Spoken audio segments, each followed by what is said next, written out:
감사합니다. 빈자리가 없을 줄 알았더니 많네요. 네. 닉네임이 향기 나는 김 소장인데 향기 좀 나 보입니까? 냄새 나 보입니까? 네, 만나서 반갑습니다.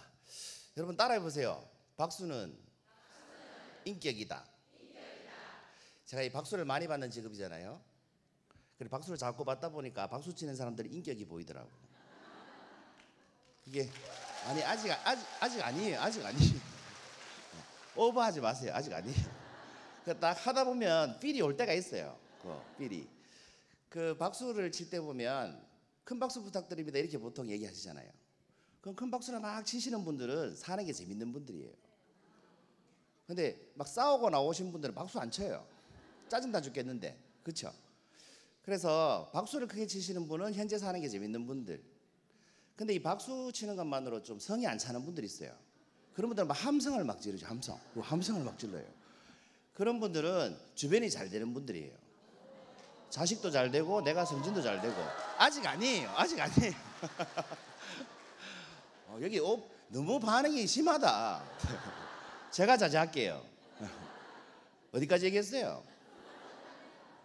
그래요. 주변이 잘 되는 분들이에요. 함성 지르시는 분들은. 그런데 막 함성도 모자라 가지고 앞에 있는 분 어깨 막 때리고 막 땅바닥 발로 막 차고 이러는 분들이 있어요. 그런 분들은 집안이 3대가 잘 되는 집안이랍니다. 그러니까 지금이 타이밍이에요. 잘 들어보세요. 다시 인사드리겠습니다. 김병철입니다. 반갑습니다. 네. 싱글만 오셨습니까? 어깨 때리는 분이 없네. 자식들이 없어요. 그렇군요. 아직도 반응을 안 보이는 분들이 몇 분 계시는데 이분들은 저를 처음 보시죠? 보신 적 있는 분? 네, 이럴 줄 알았다. 별로 안 유명하니까 아직도 박수를 안 치시는 분이 계신데 제가 방송 출연 계획을 좀 알려드릴게요. 방송 출연 계획. 네. 뭐 아직 나오진 않았는데 박수 치고 이러노. 여기 병원 아니죠? 아무 말도 안 했는데 박수 치고 이러시. 뭐예요? 세바시라고요. 세바시. 세바시에 제가 10월 달에 출연할 계획이 있습니다. 어쩌다들 아세요? 들어보셨어요? 11월 달에 그 아침마당이라고 아시죠? 여기 12월 달에 출연할 계획입니다. 그런데 연도를 아직 못 정했어요. 나가긴 나갈 건데 연도가 아직 안 정해졌어요. 그런데 여러분 이게 다행이지 않습니까? 제가 만약 여기 다 출연 이미 한 사람이면 여기 안 옵니다. 아니 못 옵니다. 그러니까 여러분 사람은 언제 친해져야 돼요? 지금 어떻게 친해지노? 안 유명할 때 친해져요. 안 유명할 때. 유명해지고 나면 인간적으로 친해지기 힘들어요. 그러니까 여러분 제가 방송 타기 전에 미리 친해 놓으시기 바랍니다. 그 다음에 사진도 한 판 찍고 나중에 방송 나오고 나면 이제 사진도 보여주고 봐라 하면서 이렇게 하시면 좋죠. 그죠? 네. 사진도 하나 보여드릴게요.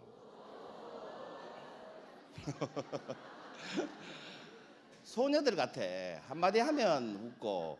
네. 실물이 나요? 사진이 나요? 사물이 낫다는 건 뭐예요? 실물이 나요? 사진이 나요? 실물 손 들어보세요. 오, 이분들 인격이 훌륭하신 분들입니다. 나머지 조금 문제가 있어요. 여러분은 사진 낫단 소리가 듣기 좋아요? 실물 낫단 소리가 듣기 좋아요? 그거 단합 잘 되네. 저보고는 왜 다 사진이 낫다고 하셨어요? 이상하지 않아요? 여러분은 실물 낫단 소리 듣고 싶고 저한테는 사진 낫다고 해야 되고 신부가 그렇잖아요. 그죠? 그러면 사실대로 말해야지. 왜 사진이 낫다고 하셨어요? 라고 물으면 다 이렇게 얘기해요. 사실대로 말해줘야지. 진실을 얘기해줘야지. 이렇게 얘기해요. 그런데 여러분 진실을 한번 따져봅시다. 여러분도 사진이 낫지 않아요? 그게 진실 아니에요? 서서 가셔도 돼요. 그게 더 눈에 띈다. 네, 그냥 서서. 편안하게 서서 가서서. 그러니까 이럴 때는 여러분 이 사진은 났냐 실물 났냐라고 물어보는 사람들은 공통적으로 실물 났다는 소리 듣고 싶어서 물어보는 거예요. 맞죠? 그러니까 이때는 거짓말 하는 게 나아요. 실물이 낫다 이렇게 거짓말 해주는 게 나아요. 왜냐하면 서로 좋잖아요. 서로. 여러분이 실물이 낫다 해주면 서로 좋죠. 그 사진이 낫다 해봐야 찍히기밖에 더 하겠어요. 그러니까 이 서로 좋을 때는 뭐 하는 게 낫다, 인간관계에서? 상대방이 듣고 싶은 말 해주는 게 나아요. 왜 그러냐, 이게 중요합니다. 왜 그러냐. 여러분 지금까지 살면서 누구랑 헤어져 보신 적 있죠? 평생 친구인데 평생 안 보는 친구 있죠? 그 친구하고 헤어진 이유를 한번 딱 떠올려 보세요. 돈 1억 되었다? 이런 경우 없습니다. 대부분 어떤 경우인지 아세요? 말 한마디 잘못해서. 근데 그 말 한마디가 말이죠, 맞는 말이라는 거예요. 틀린 말이 아니고 맞는 말이에요. 그렇지 않습니까? 예를 들어 키가 이제 150인데 몸무게도 150인 분이 계신다고 쳐봅시다. 키하고 몸무게가 똑같아. 그분 보고 야, 니는 굴러다녀도 되겠다 이렇게 얘기하면 맞는 말이잖아. 근데 상처받죠? 이 상처받는 말을 뭐라고 그래요? 독설 그래요. 독설.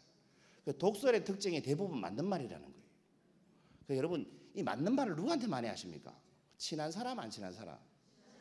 친한 사람한테 많이 합니다. 그러니까 우리는 누구하고 헤어집니까? 친한 사람하고 헤어집니다. 안 친한 사람하고 헤어져 보신 분? 없죠.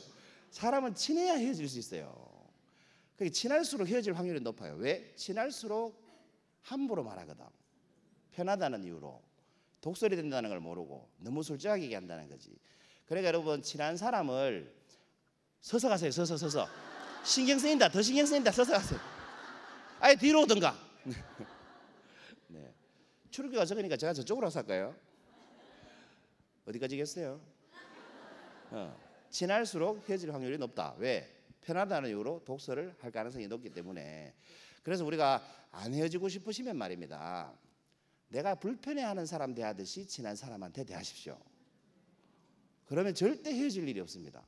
그 사람 나한테 오래 옆에 붙어 있습니다. 어쨌거나 사진이 더 낫지만 실물이 더 낫다라고 얘기해 주는 걸 우리가 두 글자로 뭐라고 그래요? 센스? 아니에요. 두 글자로 배려라고 그래요. 배려. 어떤 분이 아부인데 말할까 말까 아부인데 입 모양만 아부인데 이렇게. 근데 아부가 나빠요, 좋아요? 여러분은 아부하는 사람 좋아하세요, 싫어하세요? 좋아하기도 하고 싫어하기도 하죠.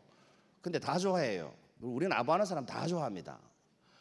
싫어한다고 착각할 뿐이지. 근데 아부하는 건 좋아하세요, 싫어하세요? 싫어하세요.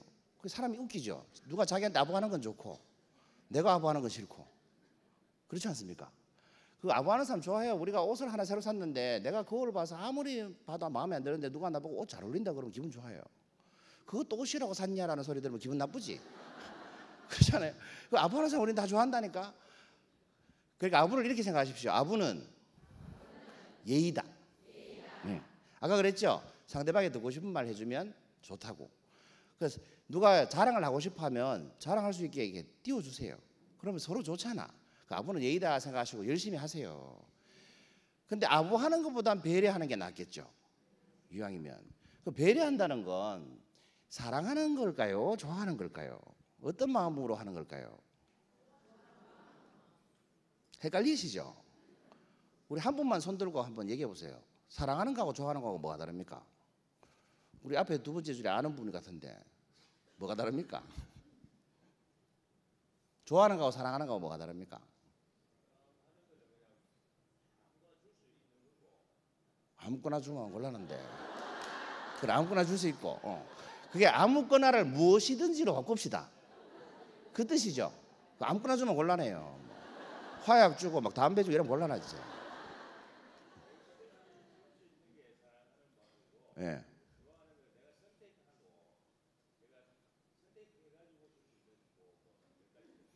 글쎄요, 알긴 아시는 것 같은데 뭔 말인지 잘 모르겠어요. 여러분 이게 굉장히 쉽습니다. 이런 질문이 이런 거예요. 오늘 왜 이렇게 혹시 5분 간격으로 들어오게 돼 있습니까? 그런 거 아니죠. 그 이런 질문을 흔히 알긴 알겠는데 표현을 못하겠다라는 질문이에요. 여러분 좋아하는 거하고 사랑하는 건 다 구분하실 줄 알거든. 근데 표현하라고 하면 힘든 거예요. 예를 들어서 여러분 그 삼겹살에 소주 한잔 하는 거 좋아하시죠? 누가 그렇게 크게 얘기하노? 이런 거 살살 얘기해도 돼요. 다 좋아하시죠? 그 삼겹살 사랑하시는 분 손 들어보세요. 사랑하세요 삼겹살? 그 사랑하는 삼겹살, 이게 제가 통계적으로 경험으로 아는 건데 청중이 100명 넘으니까 100명당 1명 걸로 손 들더라고. 진짜 신기하지? 오늘 3명 들었거든. 300석이잖아. 사랑하는 삼겹살 어떻게 하십니까? 먹어 치운다는 거잖아, 쉽게 말해서. 그 삼겹살을 사랑하시는 분들은 삼겹살을 남들보다 더 먹어요. 그래서 자기가 사랑한다고 얘기하지. 근데 삼겹살을 사랑하면 여러분 우리가 안 먹어요. 지켜줘야 되니까. 안 그렇습니까? 사랑하는 걸 어떻게 먹어서 없애나, 사랑하는 거를. 두고두고 봐야지. 그리고 막 방부 처리하고 막 썩지 않게 하려고 온갖 데를 다 쓰게 돼 있어요. 그래서 좋아하는 거예요, 남들보다.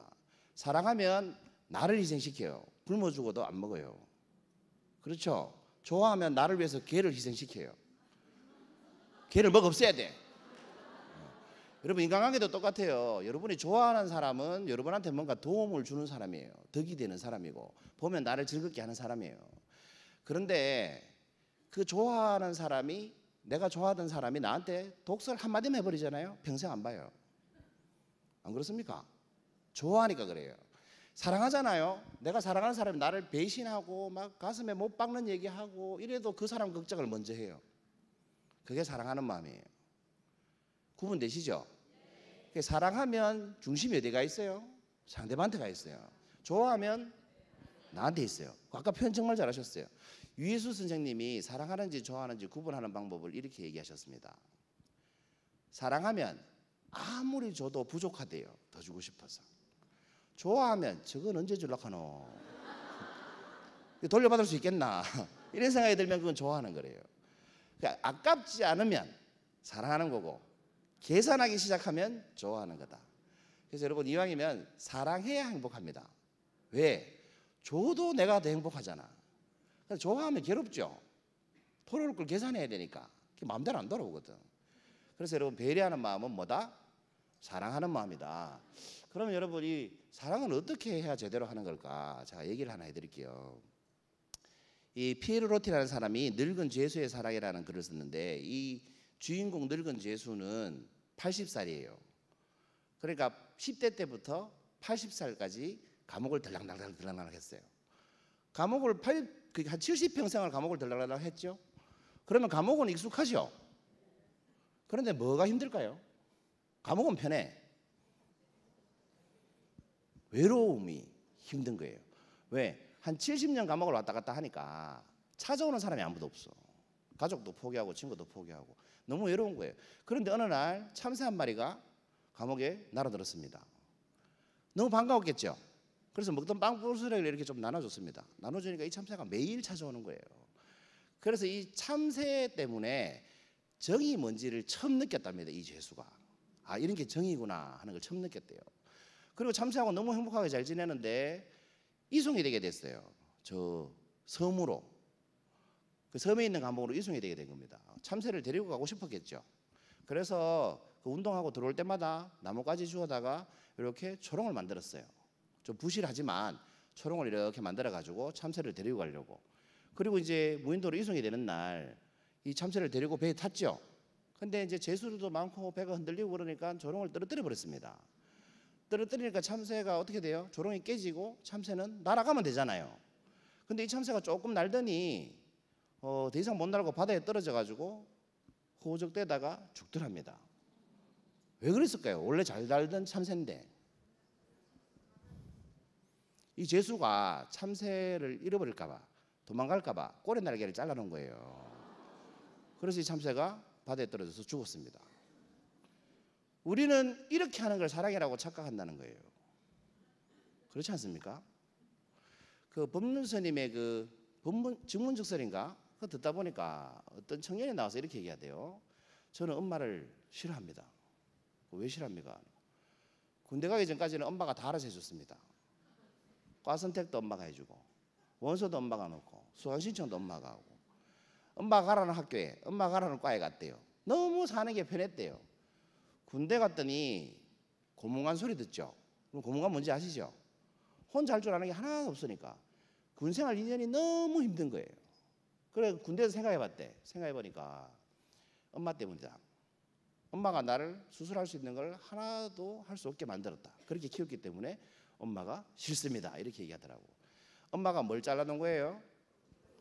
꼬리 날개를 잘라놓은 거예요. 아이가 수술할 수 있는 게 하나도 없잖아요. 그죠? 그런데 여러분 반대로 한번 생각해 봅시다. 반대로. 그 엄마의 인생은 어땠을까요? 자기 인생이 없었죠. 흔히 말하는 헬리콥터 맘이었던 거예요. 먹고 싶은 거 안 먹었을 거고 사고 싶은 거 안 샀을 거고 자기 취미도 없었을 테고 자기개발도 못했겠지. 그리고 그 애를 시집장가 보내잖아요. 그럼 부모님 꼭 이렇게 말하게 돼 있습니다. 내가 네 어떻게 키운 줄 아나? 그렇게 말하게 돼 있어요. 여러분 부모님이 그런 말씀하시면 기분이 좋습니까? 어깨가 무겁습니까? 그렇습니다. 그래서 여러분은 여러분 부모님이 여러분한테 어떻게 해주시면 제일 좋겠어요? 여러분 부모님이 여러분한테 어떻게 하시면 제일 좋겠어요? 지금 이 시점에서 우리 다 성인이잖아, 그죠? 저는 이렇게 생각을 해요. 주말에 찾아뵐게요 하는데 부모님이 오지마, 나 친구들하고 놀러 가야 돼. 나 이렇게 사시면 제일 좋겠어요. 그럼 다음 주에 찾아뵐게요. 오지마, 갯날이야. 이랬으면 제일 좋겠어요. 니하고 놀 시간 없어. 이랬으면 좋겠어.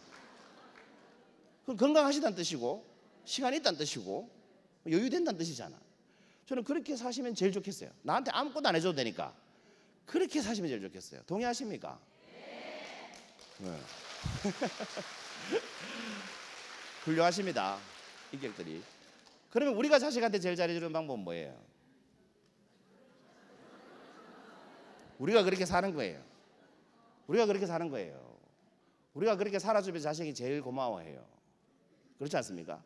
자식 위해서 희생하고 사지 마세요, 여러분. 지켜보는 게 더 힘든 거예요.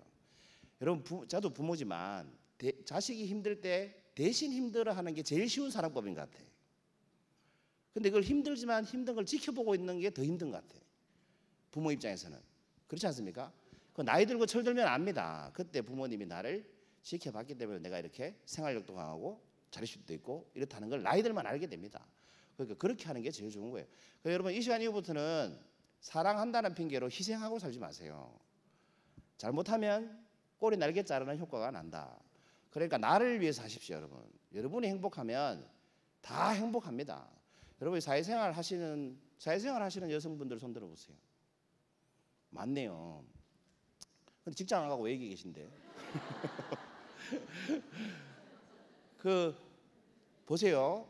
두 부류의 여성이 있어요. 대한민국에서 가장 우울증 많이 걸리는 부류가 중년의 여성이라고 하잖아요, 그죠? 근데 이렇게 통계를 보면 대충 그 나이대를 보면 자식이 대학교 입학했을 때쯤 나이예요. 동의하세요? 막내가 대학교 가고 나면 우울증 비슷하게 걸려. 왜냐하면 사람이 갑자기 대학교 가고 나면 처음엔 한 3개월은 자유다 하고 실컷 놀아요. 그래서 3개월쯤 놀면 할 게 없어요. 심심하기 시작해요. 그런데 심심한데 놀아주는 사람이 없어. 애는 대학교 갔으니까 집에 잘 안 들어와. MT 간다는 핑계로 공부한다는 집에 거의 안 들어와요. 남편도 잘 안 들어와. 돈 벌어야 되거든. 등록금이 장난 아니잖아. 여러분 제가 대리기사님들 이렇게 운전하실 때마다 여쭤봅니다. 왜 낮에도 일하십니까? 일한대요. 그럼 9시에 출근해서 6시까지 일하고 퇴근해서 저녁 먹고 저녁 9시에 나와서 새벽 2시까지 대리하고 4시간 자고 또 출근하고 이 생활을 반복하시는 거예요. 그럼 왜 그렇게 빡시게 일하십니까? 이렇게 물어보면 그 기사님들이 공통적으로 하시는 말씀이 있어요. 여러분 다 물어보세요. 애 등록금 벌어야죠. 이렇게 얘기합니다. 그러니까 남편도 집에 잘 안 들어와. 혼자 있는 시간이 막 늘어나죠. 사람이 혼자 집에 멍하니 있는데 이 또 주부들이 또 전기세 아낀다고 그 컴컴하게 불 다 꺼놓고 있는다. 보시라. 전기세 아깝다고. 내 혼자 있는데 불 켜놓으면 뭐하나 하면서 불 다 꺼놓고 있어. 시커먼데 사람이 하루 종일 혼자 있으면 이 사람이 제정신이겠어요. 이게 박수 치는 분 다 그렇게 하고 있는 분이야 지금. 맞죠? 전기세 아끼지 말고 불 켜놔요. 그래가지고 이렇게 꿀꿀해지잖아. 외롭다 이런 생각이 자꾸 들면 그 다음 뭐예요? 그 다음이 우울하다 이렇게 바뀌어요. 우울하다. 우울증이 뭐예요, 여러분? 우울증의 정식 학명은 무기력증입니다, 여러분. 무기력증. 무기력증이라는 말은 뭘 하기가 싫다는 뜻입니다. 근데 이게 심하게 뭘 하기 싫으면 살기 싫어집니다. 그래서 우울증의 결과가 그렇게 나오는 거예요. 왜 그런 생각을 하게 되느냐? 내가 이렇게 살려고 그렇게 희생하고 살았나? 이런 생각이 들거든. 내가 먹고 싶은 거 사고 싶은 거 안 사고 뒷바라지하고 평생 살았는데 놀아주는 사람도 없다 이거야. 외롭다고 얘기해도 알아주는 사람도 없어요. 여러분, 엄마가 우울하면 집에 일찍 가고 싶어요? 최대한 안 가고 싶어요? 여러분, 배우자가 우울하면 집에 빨리 가고 싶어요? 안 들어가고 싶어요? 그러니까 악순환되는 거예요. 점점 심해지죠. 그래서 그 사람이 우울증 걸리면 주변 사람이 힘들어요. 다 힘들어. 왜? 희생했다는 생각을 하기 때문에. 그렇죠? 보상 심리가 있기 때문에. 좋아서 한 거는 괜찮아. 아유, 내가 해준 밥 맛있게 먹어주니까 좋네. 이건 괜찮아. 근데 뒷바라지 했네. 이건 힘들어. 반대로 사는 주부도 가끔 있죠. 여기 오신 분들 같은 분들.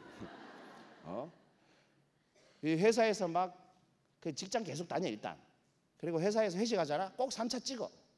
나 노래 한 곡 안 부르면 집에 안 갈 거야 이러면서 노래방 꼭 들리고. 그렇게 집에 다니는 사회생활 하시는 분들도 있어요. 그리고 남편 보고 밥 하락하고 보고 설거지 하락하고 자기는 자기 옷만 싹 빨아입고 막 이런 사람 있어. 이런 분들 우울증 걸릴까요 안 걸릴까요? 절대 안 걸려요. 봐라, 반응이 그런 부류라니까 여기는.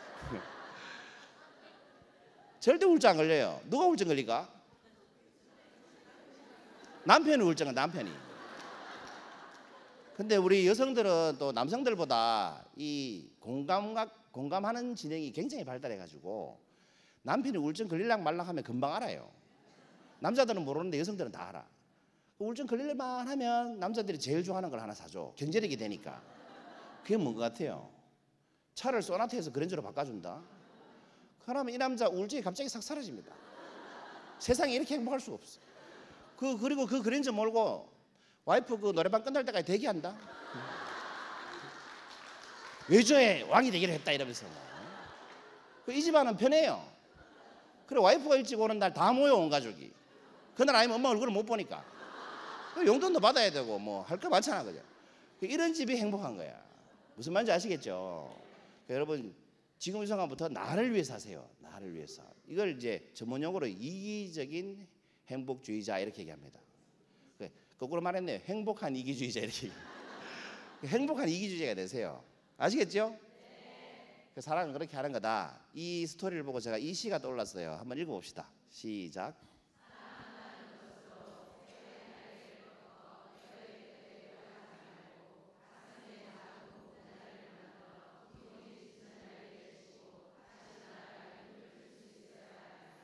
중요한 게 뭐예요? 여러분 가슴에 작은 보금자리가 있습니까? 없으시면 오늘부터 보금자리 하나 만들어 놓으세요. 그 자유로움을 느끼는 게 가장 큰 사랑이다라고 그래요. 누가 나하고 있을 때 그 사람이 자유를 느끼면 그게 가장 큰 사랑하는 방법이라고 해요. 우리가 구속을 느끼잖아요. 그럼 힘든 거예요. 그 자유롭게 해줄 뭐가 있어야 돼? 작은 보금자리가 있어야 된다. 여러분, 사람을 왜 사람이라고 하는지 아십니까? 사람이 사람인 이유는 사랑 더하기 삶이 합해져서 사람이라고 해요. 사랑삼 빨리 읽어보세요. 한 5번 읽어보세요. 사람으로 들리죠? 사람. 사랑삼 사랑삼 하다 보면 사람이 돼요. 다시 말해서 삶에 사랑이 있으면 사람이고 삶에 사랑이 없으면 동물이에요. 이해되십니까? 사람의 삶은 사랑이 있어야 됩니다. 그래서 우리가 일만 하는 사람을 일사람이라고 안 하죠. 뭐라고 해요? 벌레라고 하잖아. 여러분 학교에서 이런 거 배웠습니까? 일만 하는 사람 보면 벌레라고 해라. 배운 적 없죠? 본능적으로 다 안다는 거예요. 우리 공부만 하는 사람 보면 뭐라고 그래요? 벌레라고 그래요. 사람이라고 안 해요. 일만 하거나 공부만 하건 벌레인 거야. 사람이 아니고. 그러면 벌레로 살면 안 돼요. 사람으로 살아야지. 그러려면 일하다가 뭐도 해야 돼? 사랑도 해야 돼. 공부하다가 뭐 해야 돼? 사랑해야 돼. 사랑하면서 살아야 그게 사람이다 이 말입니다. 한번 읽어볼까요? 시작.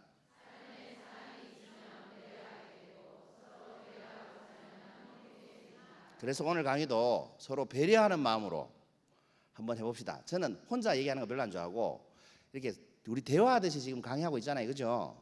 그렇게 한번 해봅시다. 괜찮겠죠? 네. 다음 중 뭐가 제일 빠르겠습니까, 여러분? 1번은 KTX고 2번은 비행기고 3번은 택시고 4번은 버스입니다. 뭐가 제일 빠를까요? 1번 손 들어보세요. 2번 손 들어보세요. 3번 손 들어보세요. 4번 손 들어보세요. 다 틀렸어요. 정답은 모른답니다. 더 정확하게 말하면 정답은 그때그때 다르다. 제가 동구 유라동에 살아요. 여기에 비행기 타고 오면 제일 빨리 올까요? 아마 오늘날은 못 올걸. 그렇지 않습니까? 내가 동구 유라동 사는데 대공항 가가지고 비행기 타고 서울 갔다가 와야 되나? 못 온다고. 그러니까 그때그때 달라요. 근데 이렇게 질문하면 비행기라고 하시는 이유는 제일 빠르기 때문에 그렇게 얘기하세요. 그러니까 여러분 빨리 가는 건 제대로 가는 거하고 다른 문제예요. 맞죠? 그러니까 속도는 방향이 정해지지 않으면 의미가 없어요. 우리가 빨리 가는데 엉뚱한 데로 가면 아무 의미가 없다고. 100m를 5초에 뛰는 사람이 있어요. 결승전 반대로 뛰면 우승하나? 방향이 더 중요하다고. 그래서 삶에서 있어서 우리가 스펙 쌓기 같은 거 보면 사회현상, 그게 속도전이에요. 속도전. 남들보다 빨리 뭘 쌓으려고 스펙을 자꾸 자기증 자꾸. 근데 그걸로 뭐 할 건데 그러면 학생들이 뭐라고 얘기하냐면 따놓으면 좋을 것 같아서 이렇게 얘기해요. 제가 대학생 때 강연 가보면 그렇게 얘기해요. 그 왜 따는데 물어보면 따놓으면 좋을 것 같아서요. 방향이 없는 거예요. 그러니까 낭비가 많죠. 토익 990점 따놓으면 좋을 것 같죠. 평생 써먹을 일이 없어요. 영어로 말할 일이 없어요. 그러니까 이게 시간 낭비, 돈 낭비가 심한 거예요. 근데 안 하면 또 불안해. 왜? 남들 다 하니까. 왜? 이런 걸 뭐라고 그래요? 정체성이 확립되어 있지 않다 이렇게 얘기합니다. 내 방향이 명확하면 방향에 맞는 뭔가를 하면 되죠. 우리 의대 가고 싶다. 그럼 의대 갈 수 있는 공부를 하면 되잖아. 근데 뭐가 되고 싶은 게 없이 스펙 쌓기를 하면 낭비가 심해진다고. 그래서 여러분 방향이 중요하다. 그래서 우리가 제일 먼저 해야 될 질문은 뭐냐? 오늘 강연 제목이 뭡니까? 뭐 이렇게 띄엄띄엄 얘기하십니까? 다 합치면 제목 되겠네. 다시 해봅시다. 오늘 강연 제목이 뭐예요? 시작. 그래요. 첫 번째 질문이 뭐다? 자문해 보세요. 자문. 스스로한테. 나는 누구인가? 시작. 대답해 보실 분. 눈 안 마주치려고 애쓰는 첫 번째 그 지금 쓰는 척 하시는 본인 맞아요. 고개 들어보세요. 네, 맞아요. 두 번째 줄 맞아요. 네, 옆에 보시는 눈치 보지 마시고 볼펜 넣으시고. 자, 누구세요? 대답해 보세요. 나는 누구인가에 대답해 보세요. 맞아요, 본인. 나는 누구인가에 대한 대답 한번 해보세요. 아니, 옆에 분.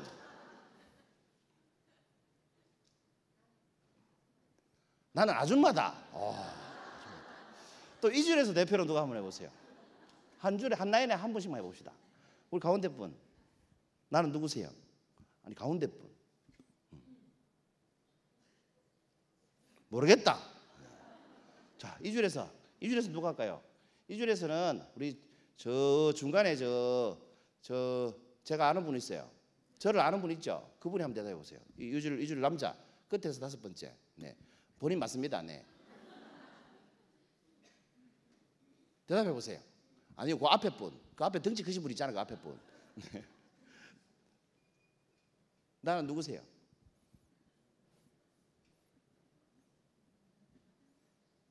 힘들죠, 여러분. 이게 이렇게 힘들어요. 내가 누군지 설명하는 게 이렇게 힘들다고. 근데 이게 질문이 어렵습니까? 근데 왜 대답이 어려울까요? 그래요. 생각해 본 적이 없어서 그래요. 물어본 적이 없어서 그래요. 또 누가 나한테 물어보지도 않았어요. 그래서 이런 걸 익숙하지 않은 질문이다 이렇게 얘기합니다. 어려운 질문이 아니고 익숙하지 않은 거예요. 여러분, 외국인 학생들한테 물어봤대요. EBS에서 그 실험을 했는데 외국인 수십 명 대학생한테 물어봤어요. 나는 누구인가 대답해봐라고. 외국인들은 이렇게 얘기하더랍니다. 한국 사람부터 얘기합시다. 한국 학생들은 이렇게 얘기하더래요. 과대인데요. 학생회장인데요. 무슨 과 학생인데요. 뭔 동아리 대표인데요. 공통점이 뭐예요? 자기가 가지고 있는 지위를 얘기하더라는 거예요. 외국인한테 물어보니까 이렇게 얘기하더래요. 저는 꽃을 사랑하는 사람입니다. 나는 여행을 좋아하는 사람입니다. 나는 맛있는 걸 찾아다니는 걸 좋아하는 사람입니다. 이렇게 얘기하더래요. 차이가 뭘까요? 한국 학생들이 얘기한 나는 누군가에 대한 대답은 시한부라는 거예요. 학교 졸업하면 학생이 아닌 거지. 학교 졸업하면 아무것도 아닌 거예요. 어른으로 치면 직장 나오면 아무것도 아닌 거예요. 명함 떨어지면 아무것도 아니라고. 그렇죠? 근데 외국인 학생이 얘기한 건 평생 가요. 이 사람 평생 미식 가고 평생 여행 다니고 평생 작품 보러 다니고. 그죠? 이런 차이가 난다는 거예요. 우리는 내가 가지고 있는 지위가 나라고 착각을 합니다. 그래서 우리 명퇴하신 분들이 우울증이 잘 걸려요. 특히 남자분들이. 명함이 없으면 우울증이 걸리기 쉬워요. 왜? 내가 사라지기 때문에. 뭐라고 얘기할 게 없어서 그래요. 그래서 우리가 나에 대해서 알아야 된다는 겁니다. 나는 누구인가. 여러분 산업혁명 시절에 써여진 책인데 프란츠 카프카라는 유명한 소설가가 있어요. 이분이 쓰신 책 제목이 변신입니다. 변신. 말 그대로 변신입니다. 보통의 변신은 사람이 예를 들어서 벌레로 변신하면 벌레가 다시 사람으로 돌아오고 끝나잖아요. 이 책은 변신하는데 벌레로 변신해서 벌레로 끝나요. 잠깐 얘기를 해드리면 주인공 이름이 그레고르 잠자입니다. 잠자. 그래 잠자라. 뭐 그래 잠자. 그레고르 잠자인데 이 평범한 출장 영업사원이에요. 섬유 같은 거 이렇게 막 팔러 다니는 영업사원인데 가장입니다. 아버지가 실직해가지고 그냥 실직한 게 아니고 부도 나가지고 파산해서 자기가 가정경제를 책임지고 있어요. 그러니까 엄마가 뭐라고 그래요? 엄마가 왜 든든하다고 그래요? 가족의 생계를 책임져 주니까 든든하대요. 여동생이 하나 있어요. 뭐라고 그래요? 용돈 주니까 고마운 오빠예요. 용돈 안 주면 안 고마운데. 그런데 자고 일어나니까 어느 날 그레고르 잠자가 눈에서 잠에서 이렇게 깨고 보니까 자기 자신이 뭐로 변해 있는 거야.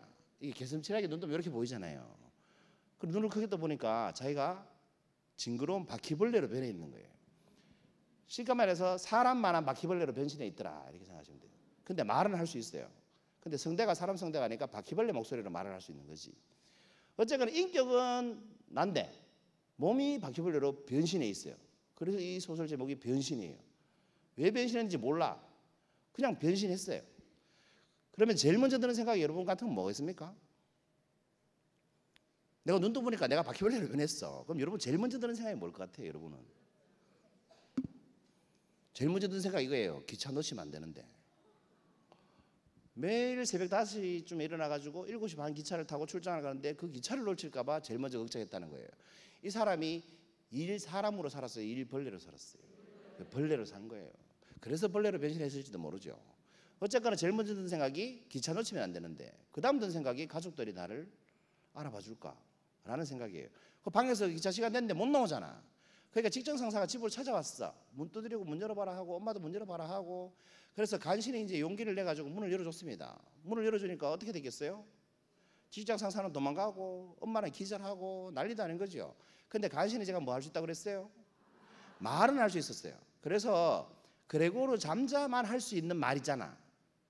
그런 말들을 했더니 이게 아들 같기도 하고 껍데기 보니까 벌레고 말하는 거 들어보니까 아들 같고 그래서 죽이지도 못하고 살지도 못하고 가족들이 어떻게 했습니까? 합의를 이렇게 봅니다. 방에 처박혀 있어.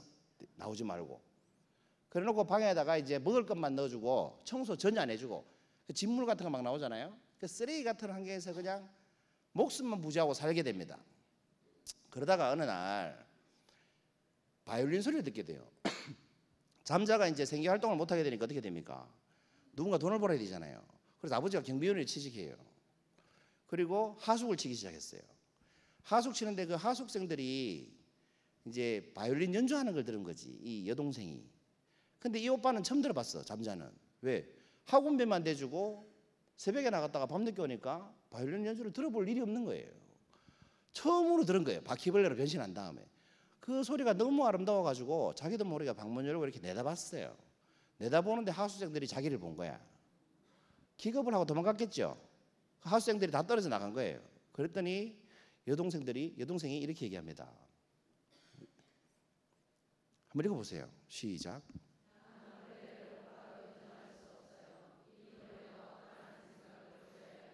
그 가족들은 이 벌레를 포기하기로 결정합니다. 빨리 없어졌으면 좋겠는 거지. 그리고 이 아버지는 경비원으로 취직했으니까 자기가 이제 돈 번다 이거야. 자기가 이제 돈 번다고 거만해가지고 이 아들만 보면 사과를 던지는 거예요. 등껍질에 이렇게 각각류잖아, 그죠? 등껍질에 이렇게 맞아가지고 등이 껍데기가 상처가 나면 어떻게 돼요? 죽겠죠, 연전 생기고. 그래 결국 아버지가 던진 사과에 맞아가지고 그 사과가 등에 꼽히고 그 꽃핀 사과 때문에 혼자 쓸쓸하게 죽음을 맞이하게 됩니다. 이렇게.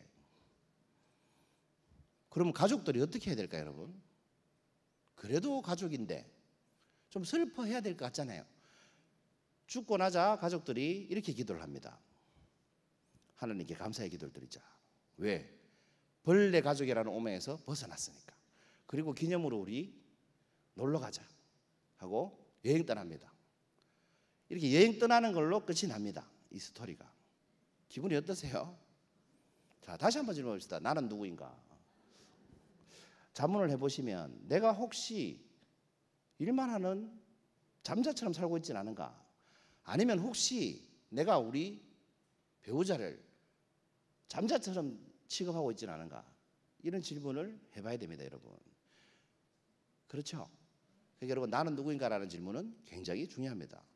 여기서 좀 더 구체적으로 들어가 보면 벌레로 변한 그레고로 잠자라는 인물은 사람이에요, 벌레예요?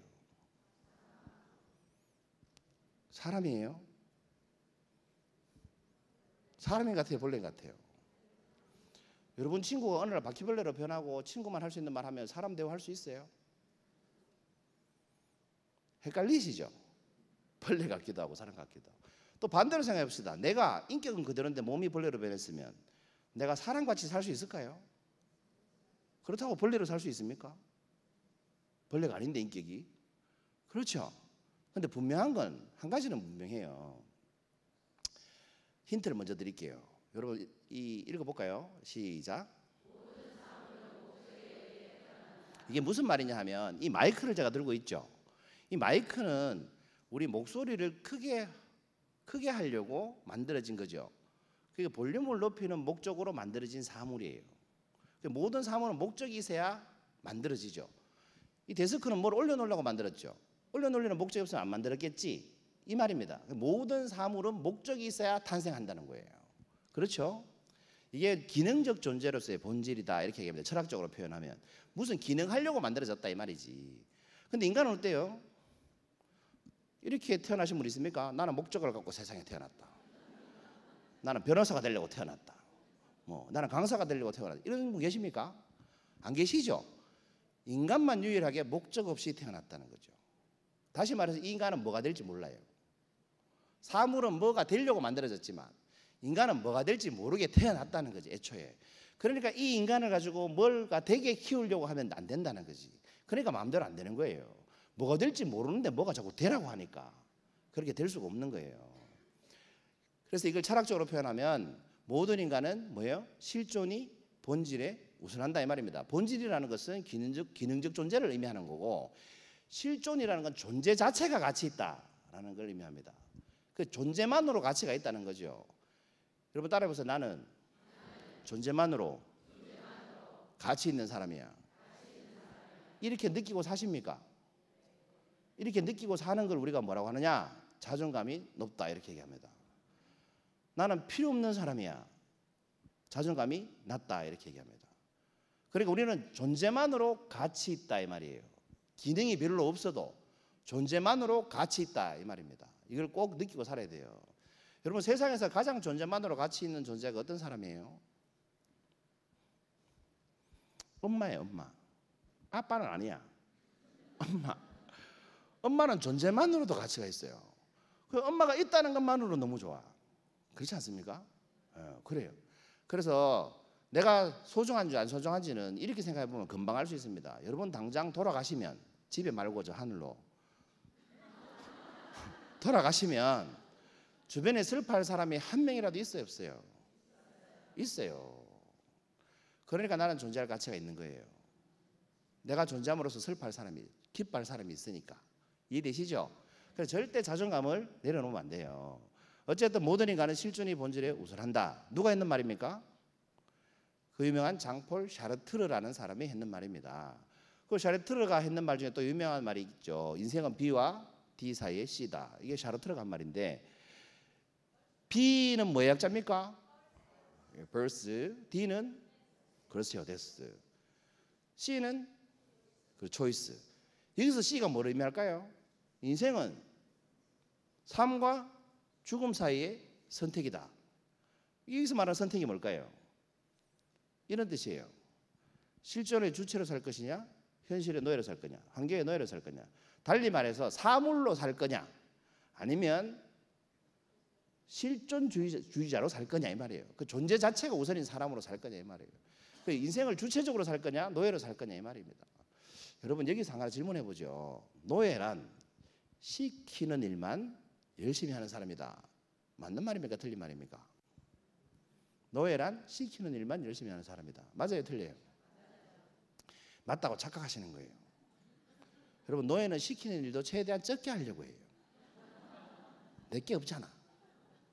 그럼 월급쟁이 마인드란 받는 월급만큼 일하려는 마인드다. 맞아요? 틀려요? 맞다고 착각하시는 거예요. 월급쟁이 마인드는요, 받는 월급보다 적게 일하려는 마인드를 월급쟁이 마인드라고 해요. 왜? 그래야 남잖아요. 내가 100만 원 월급하고 100만 원치 일하면 똑같잖아. 90만 원치 일해야 남지. 그걸 월급쟁이 마인드라고 그래요. 이해되시죠? 이런 사람은 잘려요. 100만 원 줬는데 90만 원씩밖에 일을 안 하거든. 이런 사람들이 늘 하는 불평이 이런 거예요. 월급은 쥐꼬리만큼 주고 일은 겁나 많이 시킨다고. 근데 회사에서는 일을 겁나 많이 하고 월급이 적게 나가야 회사가 유지되지. 그렇잖아요. 그죠? 그 주인의식은 별게 아니에요. 내가 100만 원 받는데 200만 원치 일하면 그 주인이에요. 시키지도 않는데 스스로 하면. 그런 거예요. 그죠? 주체로 사는 게 낫다는 거지. 주체로. 삶의 노예로 사는 것보다는. 그래서 다시 질문해 볼게요. 벌레로 변한 거래고로 잠자는 벌레요 사람이에요? 분명한 건 뭐라고요? 이거예요. 나라는 존재는 혼자서는 만들어질 수 없다는 겁니다. 쉽게 말해서 제가 벌레로 변했습니다. 강의하다가. 여러분이 저를 벌레로 변한 저를 두고 아이고 우리 강사님 벌레로 변했네. 우리 강사님 어떡해요? 하면 제가 사람으로 사는 거예요. 그죠? 근데 여러분이 제가 벌레로 변하는 순간 벌레 취급을 하면 저는 벌레로 살아야 돼. 내 의지하고 상관이 없다고. 그래서 여러분 주변 사람하고 잘 지내야 된다는 거예요. 이래서 인간을 뭐라고 합니까? 사회적 동물이다 이렇게 얘기합니다. 그래서 생존할 때 인간이 생존하기 위해서 가장 중요한 기능이 뭔지 아세요? 능력이? 사회성이라는 겁니다. 사회성. 사회성이 결여되면 살기가 굉장히 힘듭니다. 인간답게 살기가 힘듭니다. 왜? 인간은 사회적 동물이기 때문에. 이 박쥐가 아프리카 사는 어떤 흡혈 박쥐가 있어요. 이 흡혈 박쥐는 박쥐니까 맨날 밤에 이렇게 사냥을 나가겠죠. 그 소한테 가가지고 피 좀 빨아다가 새끼 박쥐 먹여 살리고 이렇게 사는데 얘들이 사냥에 실패할 때가 있어요. 실패하면 이 피를 못 가져오잖아요. 그럼 새끼가 굶어야 되잖아. 그럼 어떻게 할까요? 이 엄마 박쥐가 사냥에 실패하면 자식이 굶어야 되니까 이때 하는 행동이 있어요. 어떤 행동을 할까요?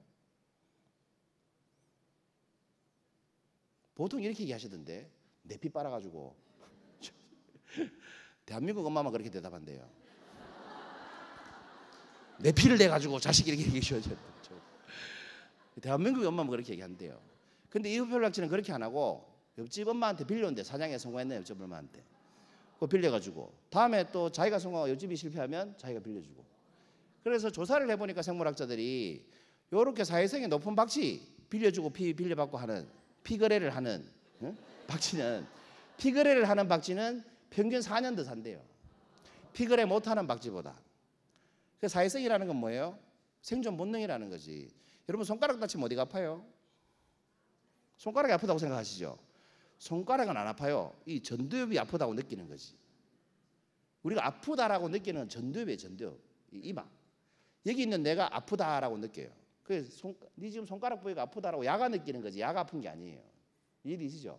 발가락 다쳐도 야가 아프지 야가 발가락이 아픈 게 아니에요. 그래서 여기가 고장나면 송곳으로 찔러도 아픈 줄 모르잖아. 그런 병 있죠? 여기가 고장나면 못 느껴요. 여기서 고장난 게 아니에요. 여기서 고장난 거지. 그러면 여러분 사랑하는 사람하고 이별하면 어디가 아파요? 마음이 아파요. 우리가 가장 마음 아플 때가 뭐예요? 사랑하는 사람을 잃었을 때예요. 떠났을 때는. 그때가 제일 마음이 아파요. 사기당했을 때보다 더 마음이 아파요. 이해되시죠? 그러니까 우리가 가장 마음이 아플 때는 사랑하는 사람이 떠났을 때예요. 그때 우리가 마음이 아프다 이렇게 얘기합니다. 그럼 마음이 아프다는 건 어디서 느낍니까? 뇌과학자들이 조사해 보니까 여기서 느낀대요. 전두엽에서. 그러니까 손가락 다쳤을 때 느끼는 그 고통을 느끼는 뇌 부위나 마음이 다쳤을 때 느끼는 뇌 부위가 똑같다는 거지. 그럼 우리가 이런 질문을 할 수 있죠. 사랑하는 사람하고 이별을 해서 너무 슬퍼요. 그러면 약국 가서 진통제 사 먹으면 덜 아플까? 더 아플까? 손가락 다쳤을 땐 진통제 사 먹으면 덜 아프잖아. 마음이 다쳤을 때 진통제 사 먹으면 효과가 있을까요, 없을까요? 없을 것 같죠? 있어요. 왜? 똑같이 뇌에서 작용하니까. 그래서 뭐 마음이 다치시면 진통제 사 드세요. 누가 이렇게 떠나면 약국 가서 진통제 사 드세요. 그럼 마음이 훨씬 덜 아프대. 어쨌거나 이게 무엇을 증명하느냐? 사회성은 생존 본능이라는 걸 증명한다 이 말입니다. 살려면 사회성이 있어야 돼요. 그래서 여러분 제일 바보 같은 짓이 동료들하고 척을 지는 거예요. 가족들하고 척 지는 거예요. 그죠? 잘 지내세요. 자, 두 번째 질문입니다. 읽어볼까요? 시작. 여러분 특별하게 살고 싶으세요? 평범하게 살고 싶으세요? 평범하게 살고 싶죠. 특별하게 살고 싶으신 분, 나는 특별하게 살고 싶어. 다 평범하게 살고 싶으세요? 혹시 몰라서 그러는데요. 손들기 싫어 손 들어보세요. 그러면 다 평범하게 살고 싶은 거네요. 맞죠? 그런데 이 평범하게 산다는 건 어떻게 사는 겁니까? 100% 평범하게 살라. 노란 옷색 옷 입으신, 네, 노란색 옷 입으신, 네. 우리 웃기죠. 보통 이렇게 제가 이렇게 누룩하면 자기인지 다 알아. 자기는 알거든. 근데 꼭 옆에 돌아본다. 이렇게 내 아닌 것처럼 막 딴 데 보고. 하나 해보세요. 하나, 둘, 넷.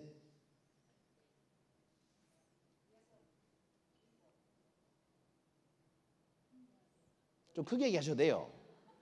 13, 14, 15, 16, 17, 18분. 이 19분만 맨 앞에 19분만 앞에 나오셔가지고 우리 10초 동안 자기소개 한번 해봅시다. 이 무대 올라와가지고.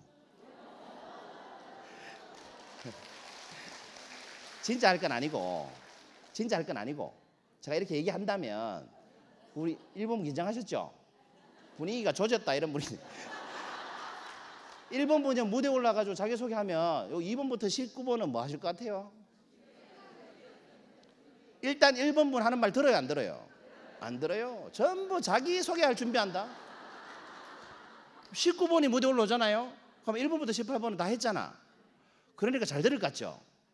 다 안 들어요. 그냥 안 듣는 게 아니고 다 안 들어. 다 안 듣고 뭐 하는 줄 아세요? 혼자 후회하고 반성하고 피드백하고 머리가 하얗더라 뭐 소문나면 어떡하노 온갖 걱정 다 하고 남은 신경도 안 쓰는. 웃기잖아요. 그럼 19번의 공통점이 뭡니까? 무대에 올라오면 서로 무슨 말 했는지 몰라. 두 번째 공통점이 뭔지 아세요? 다 떨어. 아무도 안 듣는데 혼자 얘기하고 있는데 다 떨어요. 착각하는 거지. 무슨 착각? 따라해보세요. 세상 사람들은 생각보다 나한테 관심이 거의 없다. 있는 걸로 착각한다고. 제가 오늘 무대에 올라가지고 제일 처음 질문한 사람이 누구예요? 저한테 제일 처음 질문 받으신 분이 누구예요? 봐라, 아무도 모르잖아. 본인은 안다? 누구예요? 봐라, 본인은 알잖아. 내 빼고 아무도 몰라. 우리 강연 끝나고 나면요, 누가 손들고 질문인지 대답인지 아무도 몰라요. 관심이 없어. 여러분 단체 사진 찍으면 제일 먼저 뭐 찾아요? 친구 얼굴 먼저 찾는 사람 없어요. 자기 얼굴 먼저 찾아. 내가 단체 사진을 봤는데 친구 얼굴을 먼저 찾는다. 병원 가봐야 돼. 이 사람은 제정신이 아닌 거지. 내 얼굴을 먼저 찾아요. 내 얼굴을 먼저 찾고 뭐라고 해요? 에이씨 내만 못 나왔네 이렇게 얘기해요. 그럼 옆에 있던 친구가 같이 보고 뭐라고 해요? 니는 잘 나왔네. 내가 제일 못 나왔고 이렇게 얘기해요. 웃기지. 서로 다 못 나왔대. 우리 그렇게 산다니까. 여러분 남 눈치 보지 마요. 그냥 자신 있게 얘기해도 아무도 몰라요. 나를 위해서 하는 게 제일 나아요. 오늘 처음 본 사람들한테 잘 보일 필요 없잖아. 내가 궁금한 거 하나 해결하는 게 낫지. 맞죠? 노란색 옷 입으신 분. 그렇죠? 제가 뭐 모르지? 평범하게 산다는 게 어떻게 산다는 거예요?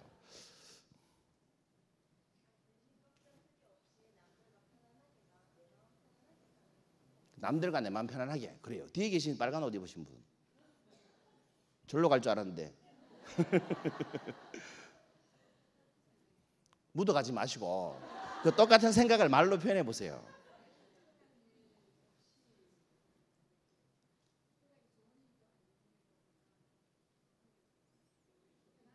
그렇죠. 누구한테 여쭤봐도 똑같아요. 이걸 네 글자로 줄이면 뭐예요? 평범하게 산다는 거. 네 글자로. 남들처럼이에요. 여러분 하는 말 다 종합해 보면 결국은 남들 여행 가면 나도 가고, 남들 학교 가면 나도 가고, 남들 돈 벌면 나도 보고. 그리고 또 이런 말 많이 하잖아요. 저는 학교 갔는데 니는 왜 안 가노? 저는 취직하는데 니 뭐 안 하노? 우리 이런 말만 해야죠. 남들처럼 살라고 교육받는 거예요. 근데 여러분 우리가 평범하게 살 수 있어요 없어요? 객관적으로 논리적으로 합리적으로 한번 생각해 봅시다. 사람은 남들처럼 살 수 있어요 없어요? 없어요. 왜? 이 남이 특정되지 않았기 때문에. 불특정 다수다 이렇게 얘기하죠. 거지도 남이고 대통령도 남인데 도대체 이 남을 누구를 말하는 게 없잖아. 그러니까 어떻게 남들처럼 사냐고. 그래서 여러분 남들처럼 굳이 살고 싶으시면 이렇게 얘기하세요. 누구처럼 살고 싶다고. 나는 이순신처럼 살고 싶다 이렇게 얘기하세요. 그럼 이 사람은 해군 가겠지. 그래도 이순신 장군처럼 살 수가 없어요. 왜? 임진왜란이 안 터질 테니까. 안 그래요? 그러니까 우리는 누구처럼 흉내는 낼 수 있지만 누구처럼 못 살아요. 그래서 여러분 이 순간부터 평범하게 살 생각은 딱 버리세요. 불가능합니다. 그래서 평범하게 살려고 하면 괴로운 거예요. 내가 아무리 뭘 잘해도 내보다 더 잘하는 남이 있거든. 그 짜증이 난다니까. 내가 아무리 돈을 벌어도 내보다 더 버는 남이 있어요. 그래서 짜증나요. 내가 아무리 성형을 해도 내보다 더 잘생긴 언놈이 있다니까. 성질 난다니까. 남들처럼 살려고 하면 안 돼요. 무슨 말인지 아시겠죠? 그럼 반대로 우리는 특별하게 살 수밖에 없죠.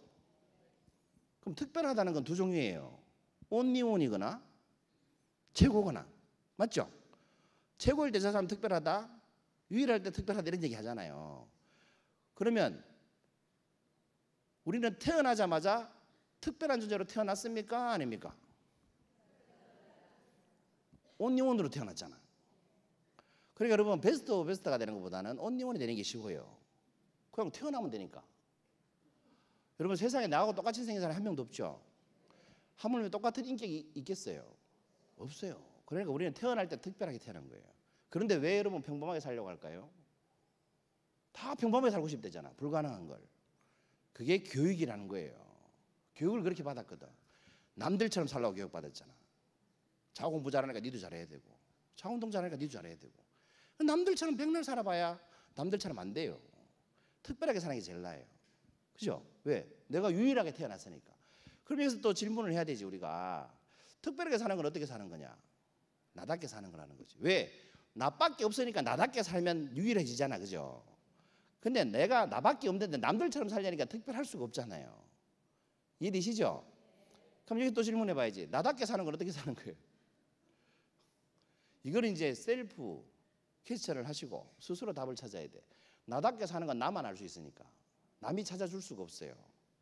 무슨 말인지 아시겠죠? 나답게 사는 사람은 우리가 뭐 어떻게 한문으로 뭐라고 그럽니까? 내자했다, 자아실현했다 이렇게 얘기합니다. 자기가 원하는 삶을 사는 게 자아실현이에요. 그 여러분은 여러분 원하는 삶 살고 싶습니까? 아닙니까? 여러분 원하는 삶이 뭐예요? 라고 물으면 대답하기 힘들다는 거예요. 이게 문제인 거예요. 원하는 대로 살고 싶은데 원하는 게 뭐냐 물으면 몰라요. 성공을 하고 싶은데 당신의 성공이 뭔데 하면 몰라요. 그러니까 성공할 수가 없는 거예요. 행복하게 살고 싶다라고 맨날 얘기하시지만 당신의 행복이 뭡니까? 라고 물으면 말을 못해요. 기준이 없으니까. 그래서 행복해지기 힘들어요. 무슨 말인지 아시겠죠? 그래서 나에 대해서 질문해야 된다는 거지. 어떻게 살 것인가. 여러분은 언제 가장 나답다고 느끼시는지 모르겠지만 저는 언제 가장 나답다고 느끼는 것 같아요. 저희 무대에 딱 올라올 때부터 포스를 보면 이게 쫄지 않죠. 저는 제가 떨고 있던가요? 저는 관중이 많으면 덜 떨어요. 한 500명 있으면 더 덜 떨고 한 10명 있으면 긴장돼요. 한 2명 있으면 말도 잘 못하고 이런 거를 타고났다 이렇게 얘기합니다. 네 글자는 무대 체질 이렇게 얘기하죠. 타고난 재능이라는 게 뭐냐? 배우지 않았는데 잘하는 거. 그걸 하고 있을 때 재미를 느끼는 거. 이게 타고났다 이렇게 얘기합니다. 또 그걸 하고 있을 때 시간 가는 줄 모르면 완전 그게 타고난 재능이다 이렇게 얘기하는데 저는 무대에 올라오면 시간 가는 줄도 모르고 재미도 있고 잘해요. 배우지 않았지만 저는 어디 가서 강연을 배워본 적이 없습니다. 그런데 저는 강사 양성하고 삽니다. 그 강사가 저한테 강의 배우러 옵니다. 그래서 매일신문에 이렇게 기사 난 적이 있어요. 강사 가르치는 왕강사. 어떤 기자 그렇게 기사를 냈더라고. 그러니까 저는 강연을 배운 적이 없는데 강의를 가르치면서 한다고. 이런 걸 타고난 재능이다 이렇게 얘기하죠. 어쨌든 그 타고난 재능을 어릴 때 발견할수록 좋겠죠. 저는 30대 중반에 발견해가지고 그때부터 지금까지 강연하고 삽니다. 그래서 제가 가장 나다울 때는 강연할 때입니다. 강연할 때. 무대 위에서 장렬히 전사하고 싶습니다. 강연하다. 그리고 이게 좋은 게 평생 해도 돼요. 평생. 그렇지 않아요? 그 더 좋은 건 시간이 지날수록 저를 아는 사람이 늘어난다는 거예요. 그래서 제 성공 기준이 이겁니다. 시간이 흐를수록 나를 좋아하는 사람이 늘어나는 인생을 사는 거. 그게 저의 성공입니다. 그러면 어떤 분이 이렇게 질문을 해요. 꼭 싫어하는 사람도 늘어날 낀데. 그런데 여러분 싫어하는 사람 신경 쓰고 살 필요가 없어요. 왜? 나 좋아하는 사람한테 내가 문자 한 통도 못 보내는데 뭐 싫어하는 사람까지 신경 쓰고 삽니까? 그 인간은 좀 어리석어서 10명이 날 좋아하고 1명이 날 싫어하면 그 1명 때문에 그 모임이 안 가요. 9명 보러 가야 되는데 1명 보기 싫어서 안 가. 인간이 좀 어리석다니까? 그렇게 살면 안 돼요. 그죠? 그 9명을 보고 살면 돼요. 어쨌거나 저는 강연할 때 가장 나다운 것 같아요. 그럼 가장 나답다는 걸 어떻게 찾을 것인가? 스티브 잡스의 말을 인용을 해보겠습니다. 여러분 수준을 고려해서 제가 이렇게 준비했습니다. 자, 한번 읽어보세요. 배려를 좀 하죠. 자, 읽어볼까? 시작.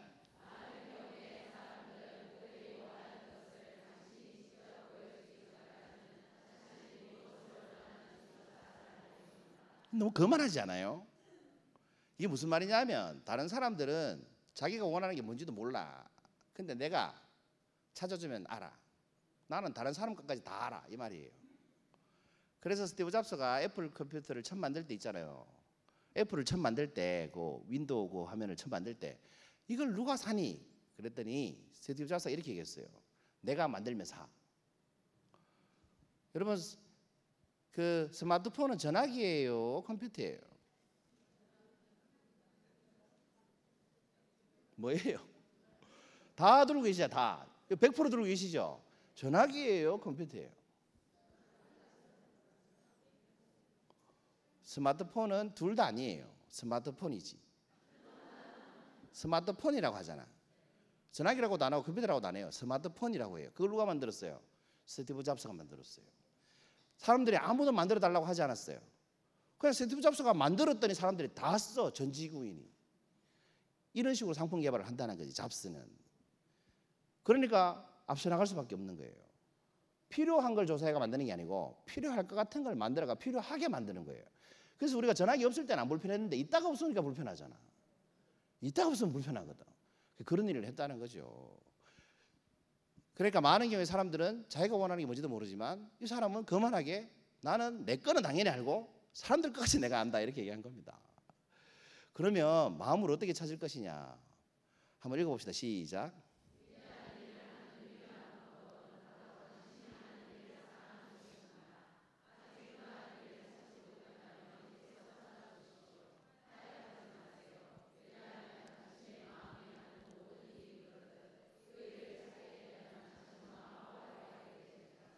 여러분 마음으로 내가 그 원하는 일을 찾는 제일 쉽고 빠른 방법이 뭐겠습니까? 가만히 있으면 찾으십니까? 내가 마음이 원하는 일인지 아닌지 찾는 제일 쉬운 방법은 경험해 보는 겁니다. 제가 태어나서 지금까지 강연을 해본 적이 없다면 강사 될 일이 없었을 겁니다. 그렇겠죠? 저는 원래 이 일을 하기 전에 IT 업체 대표였습니다. IT 업체. 이런 시스템 구축하는 일을 했어요. 그런데 어느 단체에 가서 강사 50명 모이는 단체에 가서 강의 요청을 받았어요. 그때 제가 웃음치료사 자격증을 가지고 있었거든. 그때는 귀했어요. 웃음치료사 자격증이. 안 웃겨도 막 웃고 하는 그런 거 있어요. 그 귀하니까 웃음치료사 자격증이 있다니까 강사들 모임에서 강연을 해달라는 거야. 40분. 그래서 강사 50명 모아놓고 그 서울의 효창운동장 옆에 백범김구 선생 기념관이라고 있어요. 거기에 강연장에서 생애 첫 강의를 했습니다. 강사 50명 앉혀놓고 벌벌 떨면서 했죠. 속으로.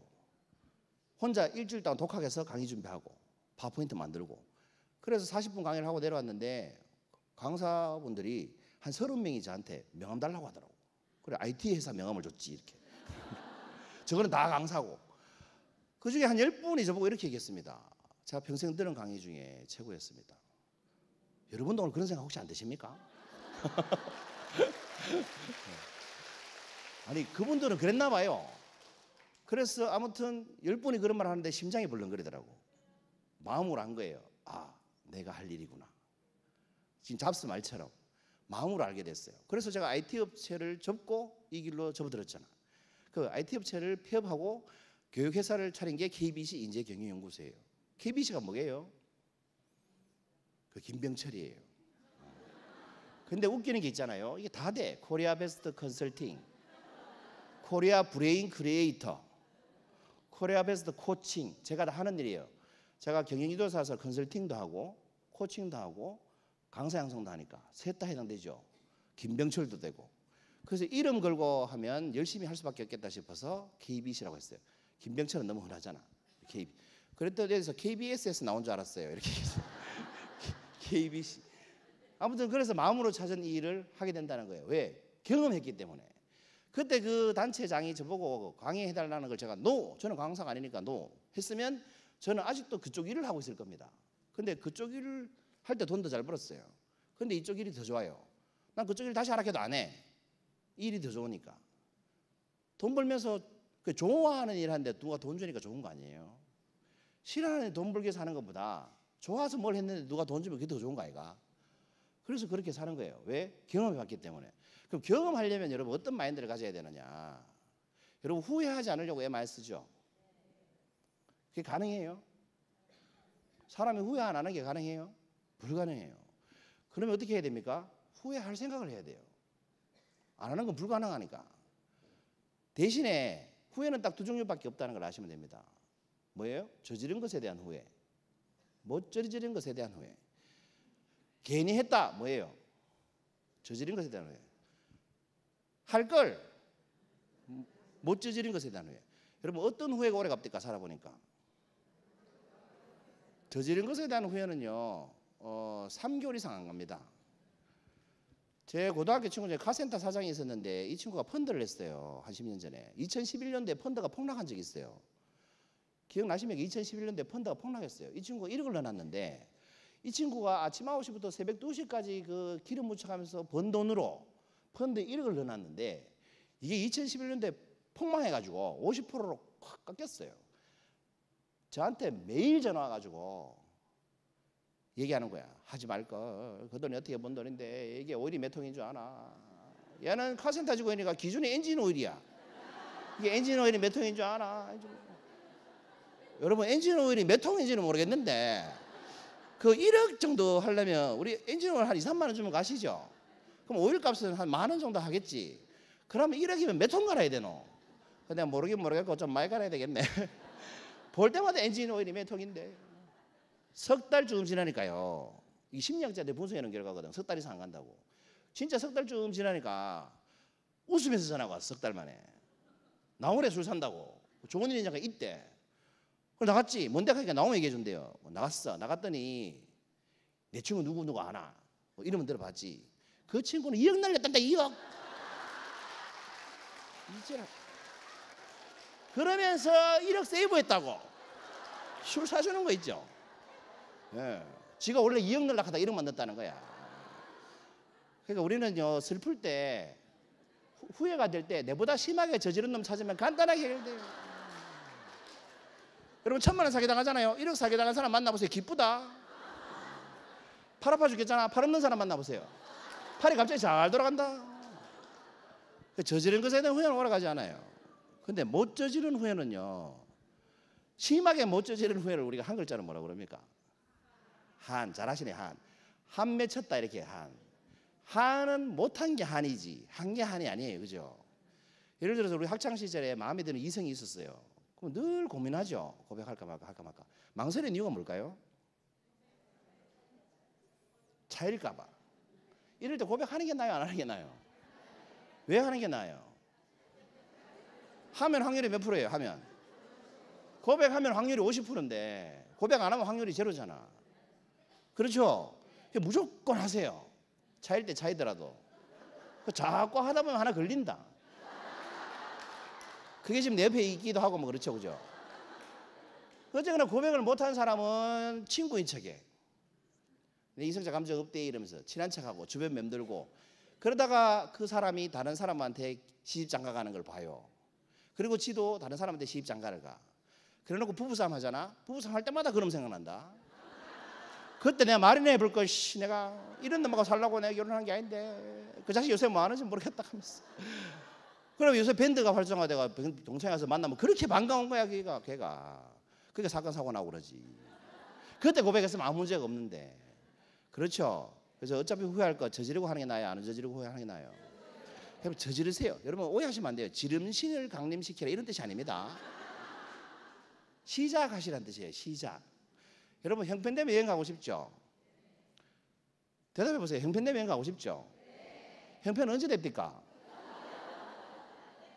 내 평생에 형편되면 여행 간다는 소리 쳤는데 여행 가서 한 명도 못 봤다. 여행 가는 사람들은 다 형편이 안 되는 사람이에요. 그리고 실제로 보면 내보다 돈도 적게 벌고 시간도 더 없는 사람이 여행을 자주 가더라. 여러분 주변은 안 그래요? 제 주변만 그래요? 여러분 주변도 그렇죠? 그 사람들 어떻게 여행 갔다 오는 것 같아? 내보다 형편이 안 되는데. 그래요. 빚내 갖고 이런 표현은 너무 노골적이고 그런 말은 이렇게 표현하는 거예요. 갔다 와서 형편을 만들더라.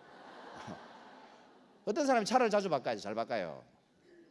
사놓고 뒷감당하는 사람 할부로. 어떤 사람이 집을 사요.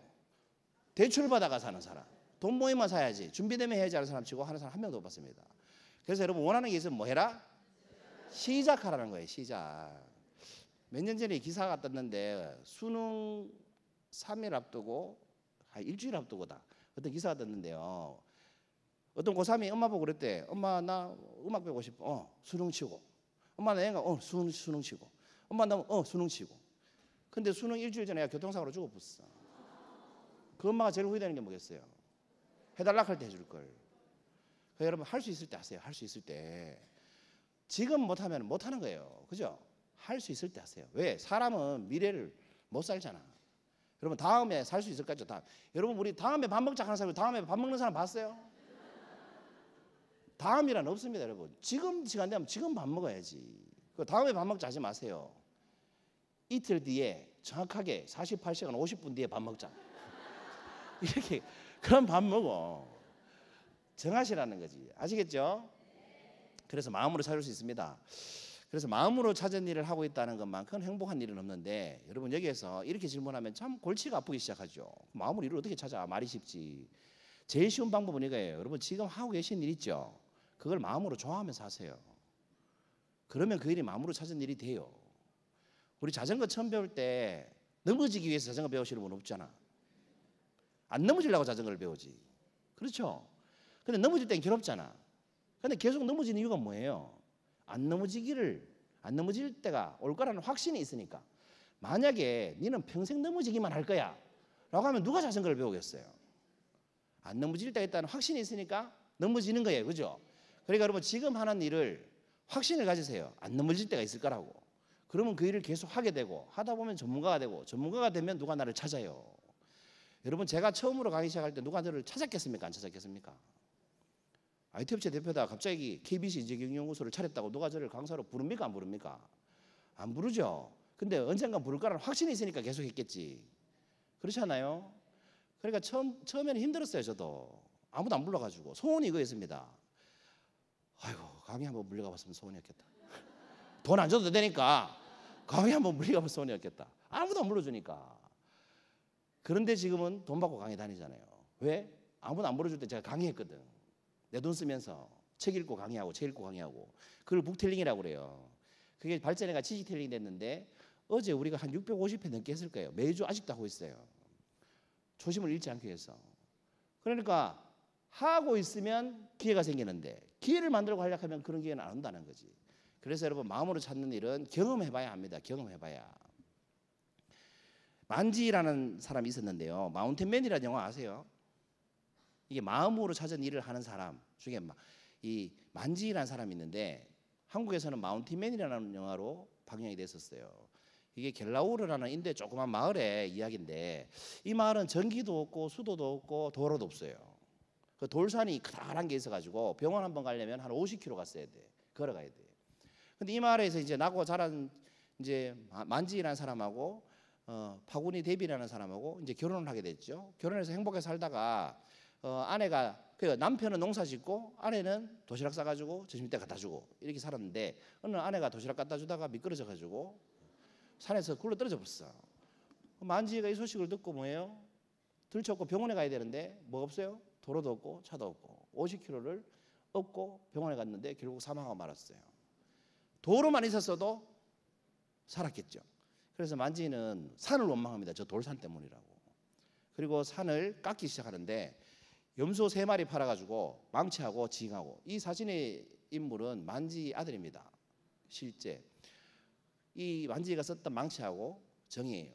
그 돌산을 깨기 시작하는 겁니다. 염소 3마리 팔아가지고. 사람들이 뭐라고 그래요? 저기 와이프 죽더만 미쳤다, 미쳤어. 근데 만지는 아침 눈 떠서 밤늦게까지 하루 종일 산을, 이렇게 돌산을 깹니다. 그러니까 생계가 어떻게 돼요? 자식들이 먹고 살 수가 없잖아. 그러니까 나중에는 이렇게 합니다. 낮에는 남의 밭대기에서 일하고, 저녁 6시부터 새벽 2시까지 돌산 깨고, 또 9시에 나가서 남의 밭 일하고, 저녁 6시부터 새벽 2시까지 돌산 깨고, 이렇게 깹니다. 다 미쳤다고 하면서 도와주진 않아요. 그래서 여러분, 여기서 중요한 교훈이 있어요. 내가 뭘 하려고 하는데 주변에서 미쳤다, 그런 짓을 뭐하러, 이렇게 얘기하는 사람 있죠. 만나지 마세요. 이게 제 식으로 말하면 인생 도둑이라고 하는데, 왜냐하면 욕만 하고 안 도와줘. 여러분 중에 누군가 가로늦게 대학원을 가고 싶다, 60인데 내가 대학원을 가고 싶다, 그러면 주변에서 두 종류의 사람이 있어요. 와, 니 대단하다, 어떻게 그 나이에 그런 생각을 하면서, 이런 사람 끝에 뭐라고 해요? 뭐 도와줄 거 없나? 근데 이렇게 얘기하는 사람이 있어요. 됐다, 아버지 그 나이에 무슨 네가 네 주제에, 이렇게 얘기하는 사람이 있어요. 안 도와줘. 절대. 볼 때마다 욕만 해. 이런 사람 만나지 마요. 여러분, 인간관계는 잘 끊는 게 중요합니다. 잘 맺는 것보다. 아시겠죠? 어쨌거나 주변 사람들 욕만 하고 안 도와줘. 근데 혼자 22년 동안 돌산을 깨요. 60년부터 82년까지. 그리고 이 돌산 깬 도로 폭이, 길이가 110m, 폭이 9m. 인도 정부에서 다 뚫고 나니까 상 줄게. 이 사람 상 됐고 포장해줘. 그래가 지금 포장이 돼 있어요. 이렇게. 대단하지 않습니까? 참 특별하게 살았지요. 그리고 마음으로 찾은 일을 했지요. 이 사람이 이 돌산을 뚫는 바람에 이 마을 사람들의 삶이 바뀌었습니다. 직장을 다닐 수 있게 됐고, 학교가 생기고, 외부로 왔다 갔다. 50km 되는 걸 10km 이내로 줄여놨으니까 사는 삶의 방식이 바뀌어버린 거죠. 그러면 우리가 돌산 좀 깨야 특별하게 살 수 있나? 돌산 이 정도 해야 그럼 특별하게 살 수 있나? 그런 생각이 들죠. 여러분, 제가 제주도에 강연을 한번 하러 가고 싶었어요. 오늘 제주도에서 강연 불러주면 좋겠다. 다른 강사 제주도에 강연하러 간다는 소리 들으니까 되게 부럽더라고. 근데 어느 날 저한테, 어느 날 이런 거 2018년 9월에 저한테 제주도로 강연을 오라는 요청이 왔어요. 그것도 신라 호텔에. 한 번도 못 가봤는데 제주도에 신라 호텔이 제일 좋다면서요. 그래서 그 강연 요청을 받고 갔는데 공항에 딱 내리니까요, 호텔 지배인이 김병철 소장님이라는 팻말 들고 이렇게 서 있더라고. 여러분, 공항에 내려서 누가 이렇게 팻말 들고 서 있어 본 적 있어요? 저도 처음이에요. 그게 딱 내리니까 누가 이게 저를 찾는 팻말을 들고 있는 거야. 좀 기분이 좋대요. 그것도 따라오라 그래서 따라갔더니 BMW 750이에요. 제일 비싼 거. 이게 또 대기를 하고 있더라고. 그걸 타려고 하는데 문고리를 못 잡았어요. 열어주는 거야. 그래서 탔지. 닫으려고 하는데 문고리를 못 잡았어요. 닫아주는 거야. 그래서 문고리를 못 잡았어요.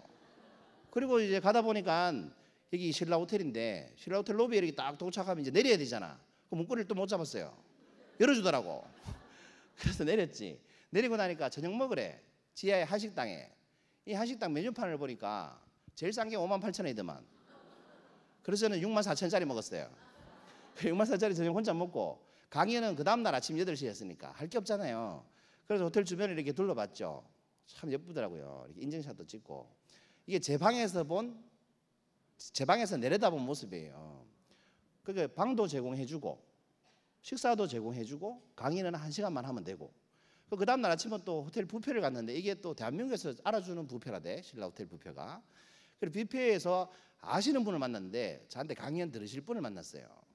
대상이 여성 경영자 300명이었습니다. 대한민국 여성 경영인 300명. 그 중에 한 분을 만났는데 제가 아는 분이었어요. 아는 형님의 와이프라서. 그분이 저보고 이렇게 얘기하시대요. 깜짝 놀라면서.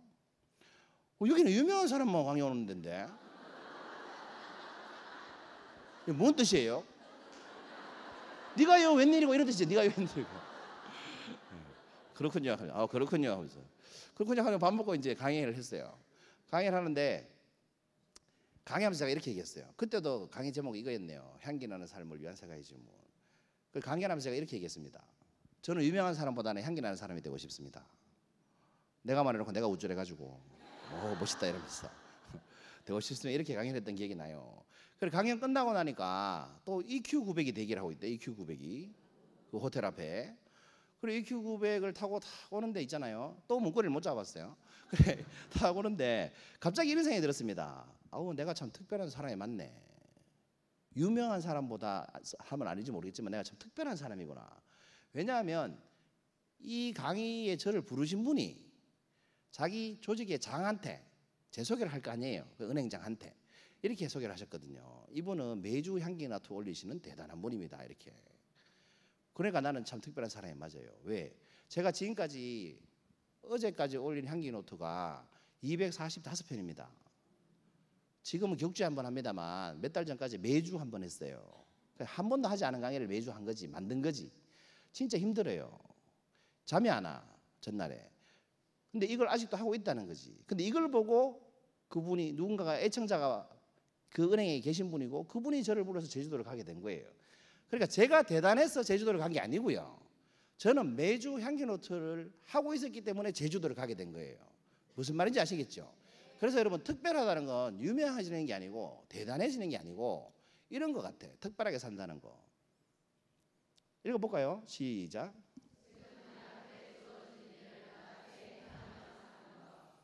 그러니까 여러분 다 특별한 사람이죠. 왜 여러분 지금 여러분 하고 계신 일 있잖아요. 그게 살림이라 할지라도 내가 그걸 매일 하고 있다는 자체가 대단한 겁니다. 뭔가 지금 내한테 주어진 일을 하지 않고 막 멀리 있는 일을 하려고 하는 거 이게 대단한 게 아니고 지금 여러분이 하고 있는 일을 꾸준히 계속하고 있으면 그 사람은 정말 대단한 사람이에요. 그렇게 안 하는 사람이 항상 문제가 생겨요. 살아보면 그렇지 않습니까? 그래서 우리는 전부 다 대단한 사람이다 이 말입니다. 자, 세 번째 질문인데 우리 이제 강의가 몇 시까지예요? 강연자분 여러분 제가 강의 몇 시까지 하면 돼요? 1시까지 해도 돼요? 1시 전에 끝내면 돼요?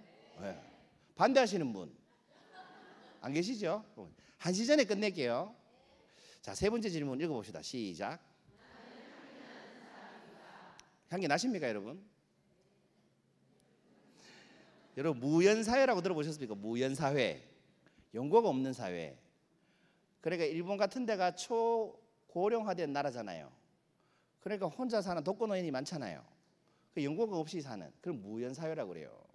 그런 사회이기 때문에 일어나는 그 사망하는 방식이 뭐예요?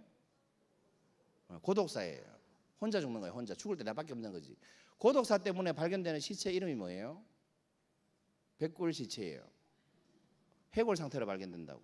우리나라도 가끔 뉴스에 나와요. 이제 냄새나서 신고했더니 해골이더라. 그게 이제 백골 시체예요. 사망 원인이 뭔지 아세요? 이걸 구매 난민이라고 하는데 굶어 죽은 거예요. 혼자 사는데 돈은 많은데 사러 갈 기력이 없으니까 굶어 죽는 거지. 그래서 일본에서 새로 생긴 신종 업종이 있어요. 유품 정리사. 전화 온대요. 유품 정리를 부탁합니다. 그건 가족들이 하는 건데 그 누구의 유품 말입니까? 내가 죽고 나면요. 이렇게 전화가 온대요. 슬픈 현실이죠. 그러니까 무연사회가 돼가고 있다는 거예요. 우리 왜 향기가 나야 됩니까? 수명이 길어졌기 때문에 그래요. 금방 안 죽어요. 여기 계신 분 연세가 제일 많으신 분이 60이라고 가정을 하면 이 강연장이 60인 분이 몇 살에 돌아가실 것 같아요? 특별히 죽으려고 애쓰지 않는 이상. 지금 대한민국 평균 수명은 여러분 80이라고 알고 계시죠? 남녀 평균. 아니에요. 그거는 살아있는 사람끼리 하면 80살이 더 많겠죠. 그 80이라는 건 사망한 사람 포함이잖아. 평균을 깎아먹은 사람이 있잖아. 그죠? 우리 강연장에는 우리끼리 평균 되면 80보다 많겠죠. 여기 시체 없잖아. 그죠? 80보다 많겠죠. 몇 살쯤 많겠어요? 15도 하시면 돼요. 15. 그 지금 실제 평균 수명은 95예요. 그래서 칠순잔치도 안 하죠. 여러분 어릴 때는 환갑잔치도 했는데 지금 칠순도 잔치 안 하고 밥 먹어요. 그냥 팔순도 잔치 안 하고 밥 먹어요. 왜 그러냐? 오래 산 게 아니라는 걸 우리가 스스로 알기 때문에. 그래서 우리 지금 평균 수명 95인데 더 기가 막힌 건 대한민국이 고령화 속도가 세계에서 제일 빨라요. 그게 3년에 1살 이상이에요. 한 10년 전에 3년에 한 살이었으니까 지금은 아마 2년, 3년, 2.3년 정도에 한 살 정도 늘어날 거예요. 그러니까 3년에 한 살이라고 잡읍시다. 30년에 몇 살 늘어나요? 10살 늘어나요. 그렇죠? 그럼 지금 60인분이 90세가 되면 평균 수명 몇 살 늘어나요? 10살 늘어나죠. 그러면 지금 평균 수명이 95니까 지금 60인분은 몇 살에 돌아가셔? 95세가 되면 105세죠. 근데 105세에 돌아가실 것 같죠? 아니에요. 15년 남았잖아. 10년 동안 또 늘잖아 또. 그래서 이 강의자에 계신 분은 60이 안 되셨다면 최소 110살까지 사셔야 된다. 그러니까 60은 청춘이다 이렇게 생각하시면 됩니다. 진짜 그렇습니다. 내 마음대로 죽을 수도 없잖아요, 그죠? 암 정복 되겠지. 웬만하면 다 고치겠지. 나노로봇 나가지고 뭐 찾아다니는데 수술 안 해도 살아, 수술 안 해도. 그런 세상이 돼가고 있어요. 그러니까 여러분 사람이 60살까지는 열심히 살았다면 60살 이후는 뭘로 살아야 돼요? 향기로 살아야 된다고 저는 생각해요. 다른 말로 주변에 사람이 있어야 살 수 있다는 뜻이에요. 그러면 치킨집을 해도 안 망합니다. 사람이 있으면. 근데 내 주변에 사람이 없으면 뭘 해도 잘 될 수가 없습니다. 도와주는 사람이 없으니까. 아시겠죠? 이 건강하게 장수하는 사람들 그 미국에서 7년 동안 9년 동안 추적 조사해가지고 조사를 해봤대요. 따라다니면서 비결이 뭔지. 그리고 5가지 요소를 잡아봤대요. 흡연하지 않는 사람, 뭐 술 안 마시는 사람, 운동 열심히 하면 오래 살겠지, 사회적 지위가 높으면 오래 살겠지, 돈 많으면 오래 살겠지 하고 조사를 해봤어요. 몇 번으로 나왔을까요? 해당 사항 없음으로 나왔어요. 상관없더라는 거지. 질문이 뭡니까? 장수하는 사람들의 공통점입니다. 정답은 이렇게 나왔습니다. 장수하는 사람들은 친구가 많더래요. 친구 많다고 장수하는 건 아닌데 장수하는 사람들은 다 친구가 많더라는 거예요. 신기하죠? 그래서 제가 이 결과를 보고 이렇게 생각했어요. 뭐가 그럴까 봐. 사실인가? 의심이 들더라고. 그때쯤에 저희 처외할아버님이 경주 건천에 살아 계실 때 팔순잔치를 하셨는데 그 팔순잔치에 갔습니다. 갔는데 담배를 피시더라고. 그 전주만 해서 담배 피시면 병원에서 빨리 돌아가신다고 못 피겠거든. 참으시더니 팔순잔치에 담배를 피시더라고요. 그래서 제가 그랬죠. 할아버지 담배 피면 병원에서 빨리 가신다고 그랬는데 왜 담배를 피십니까? 그랬더니 그 할아버지가 하신 말씀 그대로 전해드리면 이렇게 대답을 하시더라고요. 야야, 우리 동네 술 안 먹고 담배 안 피는 것들은 이미 다 뒤지고 없다. 이미 다 뒤지고. 이 말씀을 듣고 나니까 장수하는 사람들의 공통점은 친구가 많구나. 이해가 되더라고. 그렇죠. 굉장히 건강하고 막 매일 운동하고 술도 안 하고 담배도 안 피는 사람도 급사 많이 합니다. 제 친구 어떤 그 친척은요, 몸매가 보디빌더인데 여름에 운동하고 담배도 안 피고 술도 안 먹어요. 몸매는 보디빌더고. 근데 여름에 수박 한 통 먹고 즉사했잖아. 급사라고 하는 게 맞겠지. 당뇨가 있었는지 몰랐는 거예요. 반 통을 막 다 먹고 그냥 돌아가셨어요. 그러니까 여러분 친구 수가 많아야 된다. 이왕 살 거면 친구 수가 많아야 된다. 그죠? 그럼 친구가 많으려면 어떻게 해야 되느냐? 이 행복의 조건이라고 하버드 대학교에서 인생 성장 보고서를 썼는데 이게 인류 역사상 가장 최장 연구라고 해요. 최장 연구. 72년 동안 연구했으니까. 뭘 연구했느냐? 행복에 가장 많은 영향을 미치는 두 글자가 뭡니까? 이걸 연구했어요. 뭐로 나왔을까요? 관계로 나왔어요. 그 관계가 좋은 사람은 행복하고 관계가 안 좋은 사람은 행복하지 않더라 이 말입니다. 이 관계 중에 1번 친구 관계, 2번 부모 자식 관계, 3번 형제 관계. 어떤 관계가 정답일까요? 친구 관계인 것 같죠? 친구는 한 판 붙으면 안 본대요. 아니야. 부모 자식 관계 같죠? 부모 자식은 갭 차이가 많이 나요. 부모님 한 30년 이상 먼저 가시니까. 형제 관계가 좋은 사람이 제일 행복하더랍니다. 원수조도 봐야 되잖아. 추석 때 봐야 되고 뭐 구정 때 봐야 되고. 제가 우리 형하고 사이가 굉장히 안 좋았는데요. 이 연구를 보고 형하고 화해했잖아요. 진짜로. 화해하고 나니까 너무 사는 게 재밌어요. 이 연구 보고 화해하기 전에는 명절마다 괴로워 죽겠어. 보기 싫은데 봐야 되니까. 우리 형하고 또 한 살밖에 차이 안 나니까 비슷하게 죽을 거 아니에요, 그죠? 이왕이면 맞는 말 같아. 그러니까 여러분 형제하고 사이 안 좋으신 분 오늘 강의 끝나고 집에 가면 전화하세요. 내가 잘못했다. 그래 전화하세요. 친하게 지내자 전화하세요. 그러면 내가 행복해집니다. 근데 이 관계를 잘 맺을 연구는 어떻게 해야 되느냐? 향기가 나야 된다는 거죠. 제가 쓴 책 제목이에요. 향기 나는 사람, 냄새 나는 사람. 여러분 향기 나는 사람하고 냄새 나는 사람 뭐가 달라요? 냄새가 달라요. 맞네, 냄새가 다르네요. 제가 말씀드릴게요. 그냥 냄새 나는 사람부터 말씀드리면 이런 거예요. 잘생겼어, 옷도 잘 입어, 돈도 많아, 차도 좋은 거 타고 다녀. 근데 괜히 이 사람만 보면 이게 기분이 나빠져. 나한테 뭐 해코지 하는 것도 없는데 멀리하고 싶은 사람 있죠. 살다 보면 그런 사람 있잖아요. 왜 주는 거 없이 밉다 이렇게 얘기하잖아요. 그런 사람이 있어요. 이 사람이 냄새 나는 사람. 향기 나는 사람 뭐냐? 옷도 뭐 한복 비슷한 거 입고 다니고 고무신 신고 다니고 차도 없고 11번 타고 다니고 11번 아세요? 11번 타고 다니고 그런데 보기만 하면 이렇게 막 친해지고 싶은 사람이 있어요. 가까이 가고 싶고 뭐 안 보면 생각나고 이런 사람이 있어요. 그죠? 그런 사람은 향기 나는 사람이에요. 향기 나는 사람을 한문으로 표현하면 매력적인 사람이에요. 매력을 영어로 표현하면 차밍이에요. 그죠? 이 매자가 무슨 매자일까요? 끌어당길 매 이렇게 알고 계시죠? 요때 매자가 도깨비 매자예요. 도깨비한테 홀린다 이런 말 하잖아요. 여러분 계획적으로 도깨비한테 홀리면 그거 홀린 겁니까? 계획입니까? 계획이지. 홀렸다는 건 계획이 없어야 홀리는 거지. 그죠? 그래서 도깨비 매자를 쓰는 거예요. 내가 저 사람을 좋아할 계획이 없는데 그 사람이 보면 좋은 거야. 그게 매력 있는 사람이에요. 그래서 매력 있으려고 애쓰는 사람은 매력이 없다는 뜻이고 가만히 있는데 끌리는 사람은 매력이 있는 사람이고 그래서 향기 나는 사람이라는 건 사람을 끌어당기는 힘이 있는 사람이라는 뜻이에요. 동의하시죠? 중요한 건 질문이 뭐예요? 나는 향기 나는 사람인가? 여러분이 향기가 나는지 안 나는지 아셔야 된다는 거지. 아주 쉽게 아는 방법 가르쳐 드릴까요? 몰랐으면 좋겠어요. 아주 쉽게 알 수 있는 방법이 있는데 가르쳐 드릴까요? 어떻게 하시느냐? 어떤 모임에 딱 참석을 하세요. 내가 참석을 했는데 사람들이 싹 흩어지잖아. 냄새 나는 거, 냄새 나는 거. 내가 냄새 나는구나. 여러분 딱 참석을 했는데 사람들이 내 주변에 막 모이잖아. 인사하려고. 내가 향기가 나는구나. 이렇게 하시면 돼요.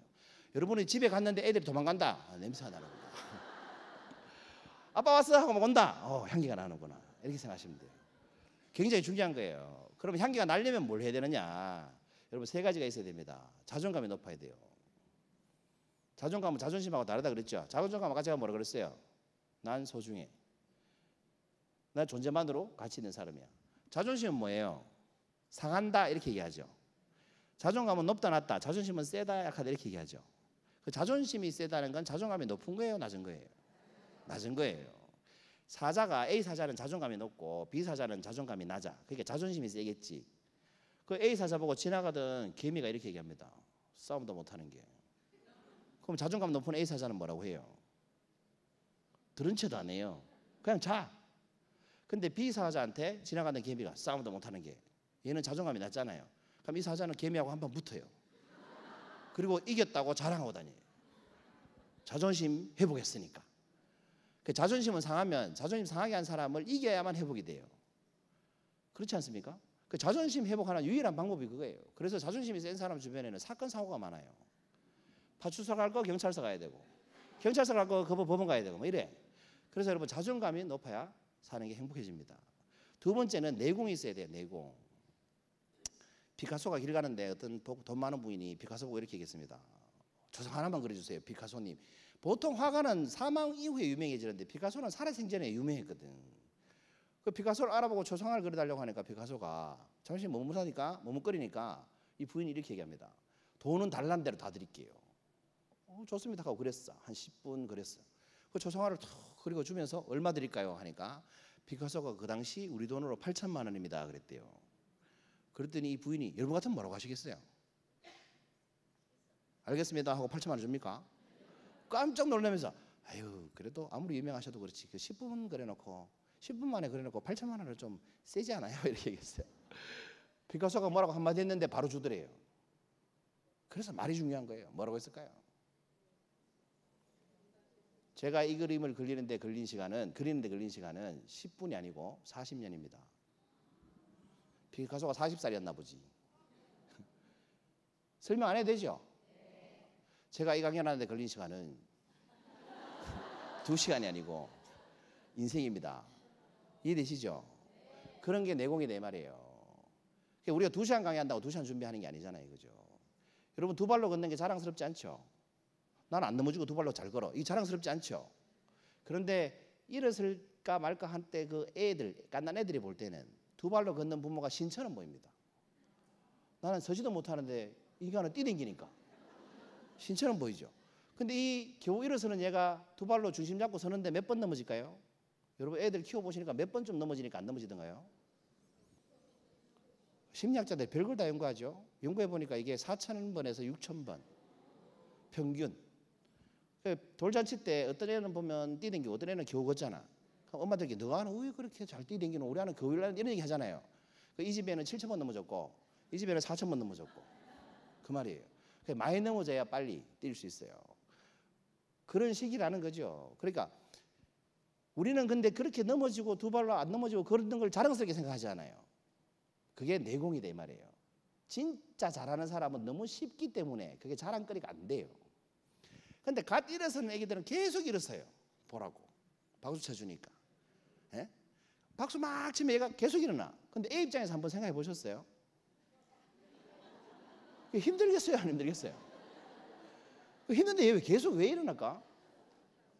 박수 치니까. 이것도 심리학자들 조사를 해봤다는 거 아니야. 일어날 때 회초리를 한번 때려봤대. 3개월 동안 안 일어나더래. 뭐 이해되지 뭐. 미쳤다고 힘든데 두드려 맞으면서 일어나겠노. 그냥 앉아있으면 되지. 이래서 동기부여가 중요하다는 거예요. 그게 애들이 잘한다 잘한다 하면 정말 잘하는데 이를 악물고 한다니까. 그냥 온몸에 땀을 흘리면서 막 일납니다. 근데 얘가 학교만 가면 부모들이 잘한다 잘한다를 안 하고 못한다 못한다로 바뀐다니까. 그렇죠? 여러분 아예 태어날 때 소원 뭐 비셨어요? 솔직하게. 건강하게만 자라다오. 무사하게만 태어나게 해다오. 그렇게 안 했어요? 소원 들어줬어요 안 들어줬어요 얘가? 근데 소원 들어줬는데 왜 자꾸 소원 다른 소원만 하고 또 다른 소원만 하고 또 다른 소원. 그러지 마세요. 소원 이미 다 들어줬잖아. 이미 소원 다 들어줬잖아. 그러니까 고맙게 생각하고 사시면 돼요. 그죠? 어째 이런 게 내공이다 이 말입니다. 자기가 잘하는지 모를 정도로 잘하는 거. 그게 내공이다. 세 번째는 따뜻한 인간미가 있어야 되는데 여러분 사람이 자존감 높고 실력이 있는데 인간미가 없으면 이거 사이코패스 될 가능성이 많아요. 인간미에 대해서 사례를 하나 말씀드리면 집으로라는 영화 보셨습니까? 여기 보면 주인공 할머니가 몇 살? 77살. 손자는 7살. 어느 날 엄마 손에 끌려가지고 이렇게 할머니 집으로 강제로 따라가죠. 그 외할머니한테 인사해. 그러니까 이 7살이 뭐 상호가, 주인공이 상호인데 상호가 뭐라고 하냐면 그게 뭔데 이렇게 얘기합니다. 외할머니한테 인사해. 그러니까 그게 뭔데 이렇게 얘기해요. 철이 얼만큼 없는지 아시겠죠? 그리고 이제 상호 놔두고 가니까 할머니가 이제 밥을 차려줄 거 아니에요. 뭐 먹을 건 없지만 김치 째주고 막 밥 해주고 이러는데 상호는 뭐 먹고 있습니까 지금? 지금 상호 손에 들고 있는 게 스팸입니다. 스팸. 밥은 거들떠도 안 보고 스팸만 먹는 거예요. 스팸만. 그래서 할머니가 너무 안타까워가지고 먹고 싶은 거 없냐고. 근데 이 할머니가 말을 못 하세요. 그래서 먹고 싶은 거 없냐고 이렇게 물어보니까 상호가 그 전단지 들고 와가지고 피자 못 알아듣고 뭐 못 알아듣고 치킨 켄터키 프라이드 치킨 이렇게 얘기하니까 할머니가 이 닭 말하는 거냐고. 그러니까 맞다고 이렇게 설명하는 거예요. 그랬더니 할머니가 알아듣고 아 내가 사오겠다고. 그리고 그날 장날에 가가지고 장에 가가지고 할머니가 이제 상호는 하루 종일 기다렸겠죠. 켄터키 프라이드 치킨을. 근데 할머니가 다 먹으라고 가져오신 거는 백숙이었어요. 이게 무슨 치킨이냐고 밥그릇을 던져버립니다. 상호가. 그 할머니 아무 소리도 안 하고 밥그릇에 밥을 주담죠. 그리고 상호는 막 울면서 잡니다. 자다 보니까 배가 너무 고프죠. 저녁을 안 먹었으니까. 그래서 아침에 일어나가지고 할머니 해놓은 백숙 있잖아요. 반을 혼자 새벽에 다 먹습니다. 그리고 아침에 눈을 또 확 떠봤는데 할머니 상태가 이상해요. 열도 나고 일어나질 않는 거야. 할머니가. 알고 보니까 전날 비 쫄딱 맞고 그 산닭을 잡아오시느라고 비 쫄딱 맞고 그 백숙을 하셨던 거예요. 그래서 아침에 못 일어난 거지. 그래 이 철딱서리 없는 상호가 처음으로 할머니 밥상을 차리는 거 아닙니까? 차리고 나서 이제 철들기 시작하는 거예요. 차리고 나서 할머니하고 이제 장에 따라갑니다. 따라가는 이유는 할머니 도와주려고가 아니고 지 게임기 배터리 살라고.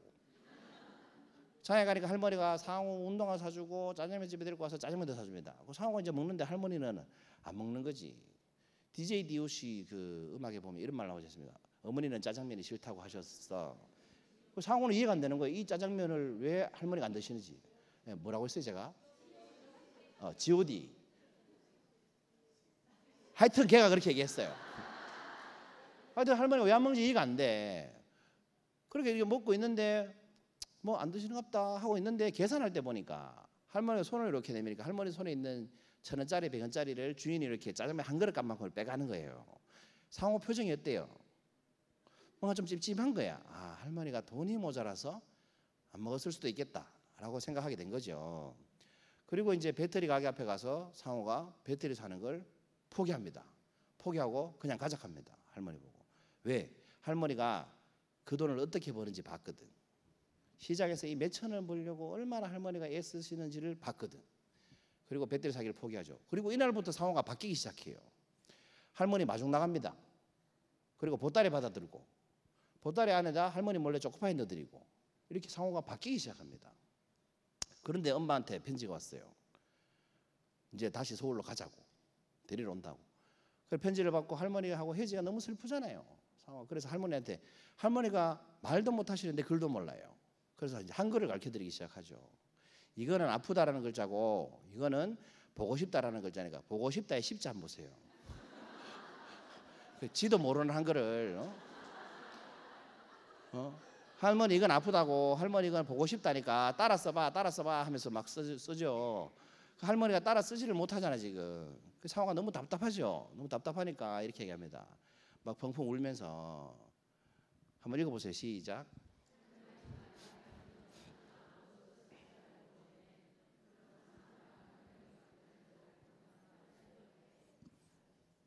그러니까 할머니가 글도 못 쓰고 말도 못 하니까 전화를 못 하잖아. 그러니까 편지 아무것도 쓰지 말고 보내면 내가 달려온다고.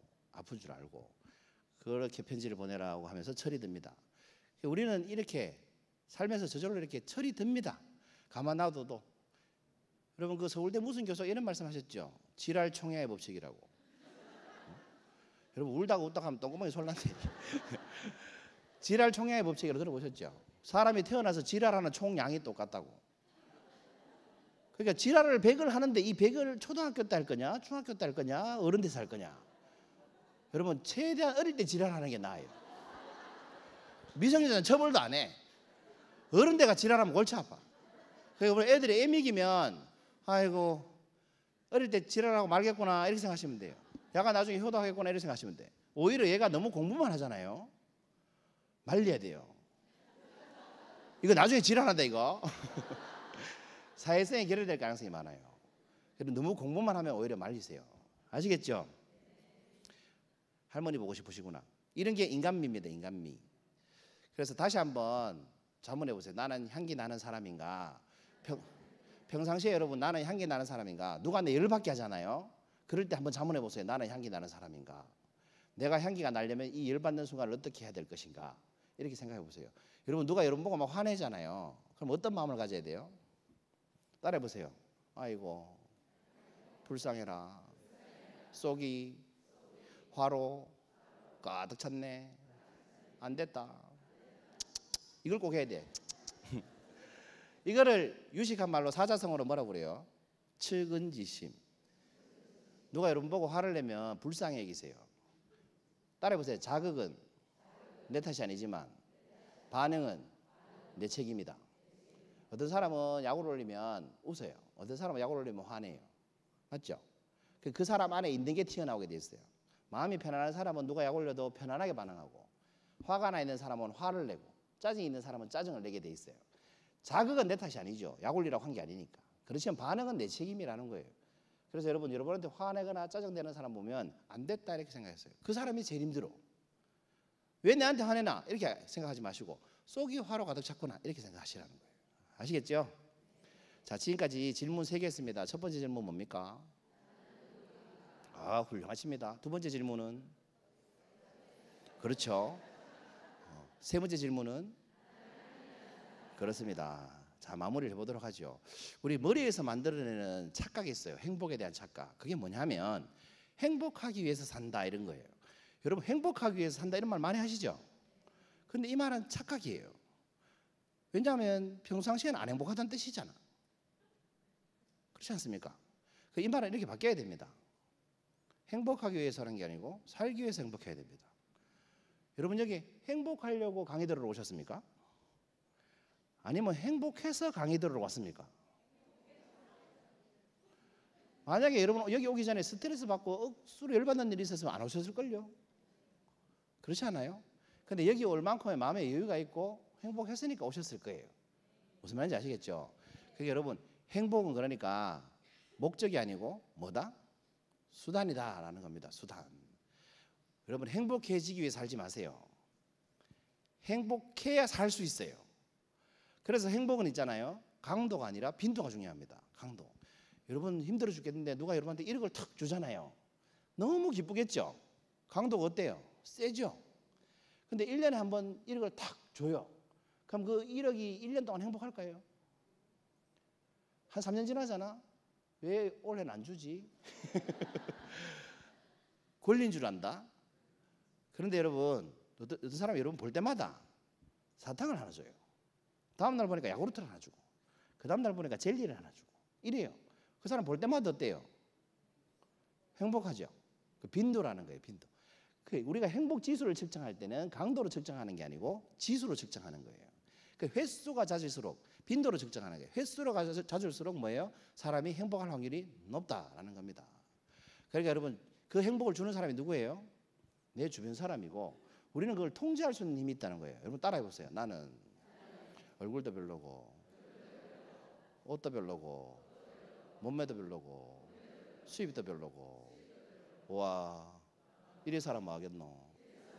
기분이 좋아지십니까? 또 따라해 보세요.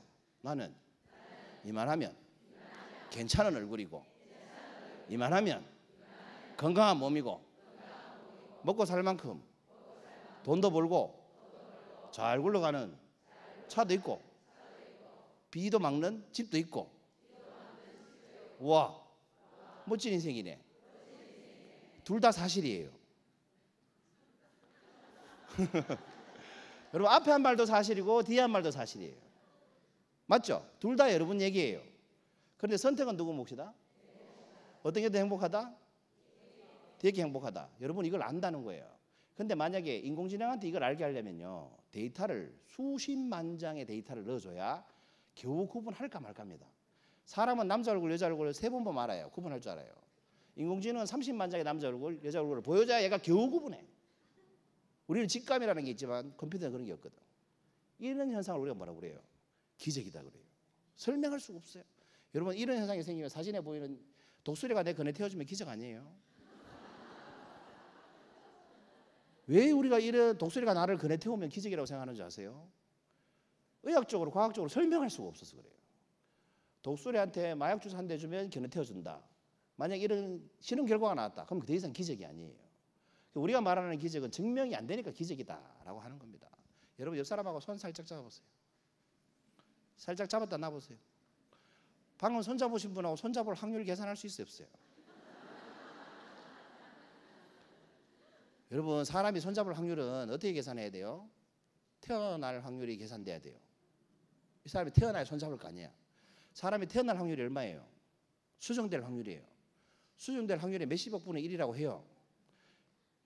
그런데 이걸 일본의 유명한 과학자가 3년 전에 이렇게 얘기했어요. 사람이 세상에 태어날 확률은 자동차 한 대를 공중에 집어던져서 공중분해시킨 다음에 떨어지면서 저절로 제조립될 확률하고 똑같다. 이렇게 얘기했어요. 그렇게 태어난 사람이 서로 손잡을 확률, 불가에서 말하는 인연 맺을 확률이 얼마냐. 그 사막에 바늘 하나를 세워놓고 대기권에서 벽시 하나를 떨어뜨려가 그 벽시가 그 바늘에 꼽힐 확률. 이걸 과학적으로 설명할 수 없으니까 우리가 뭐라고 해요? 기적이다 이렇게 얘기해요. 여러분 방금 손잡으신 분은 여러분의 기적입니다. 계획적으로 잡을 수가 없어요. 그렇지 않습니까? 그러니까 우리는 눈 뜨면 뭐가 일어난 거예요? 기적이 일어난 거예요. 여러분은 왜 매일 눈 뜰 수 있는지 아세요? 근데 매일 눈 못 뜨는 사람이 생기잖아. 매일 눈 안 뜨는 사람 있잖아요. 그 사람들은 왜 눈 안 뜨는지 아세요? 설명할 수 없어요. 우리는 매일 기적을 접하고 살아요.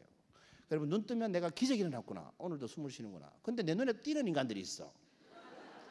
그들도 기적이에요. 그들하고 밥 먹고 어디를 갈 때가 있어. 근데 어제 봤던 인간들이 똑같이 또 나와 있어. 그것도 기적이에요. 하루하루가 우리가 기적이다. 기적이다 생각하면 정말 재밌지 않아요, 사는 게?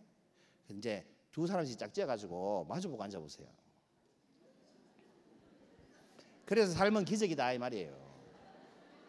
마주보고 앉아보세요. 그 의자 바퀴에 달렸네요. 자, 손잡아보세요. 손잡아보세요. 손잡아보세요. 여러분 악수할 때는요 이렇게 악수하면 실례 째려보잖아. 이렇게 악수는 가슴이 마주 봐야 돼. 자, 손잡고 저보지 마시고 서로 얼굴 보세요. 자, 상대방 얼굴 보고 자, 떠들지 마시고 저 따라하세요. 그렇게 좋으세요? 저 따라하세요. 저 따라. 상대방 보고. 상대방 그냥 보면 뻘쭘해요. 그래서 동공을 보세요. 동공. 그러면 자기 얼굴이 보여요. 안 보이면 그분은 백내장이에요. 보세요. 자, 보이죠? 자, 상대방 보고 이렇게 얘기하세요. 당신은 저에게 기적이십니다. 이렇게 따라하세요. 이렇게 소중한 인연 맺어주셔서 정말 감사합니다. 앞으로 사랑하겠습니다. 잘 부탁드립니다. 마치겠습니다. 감사합니다. 네.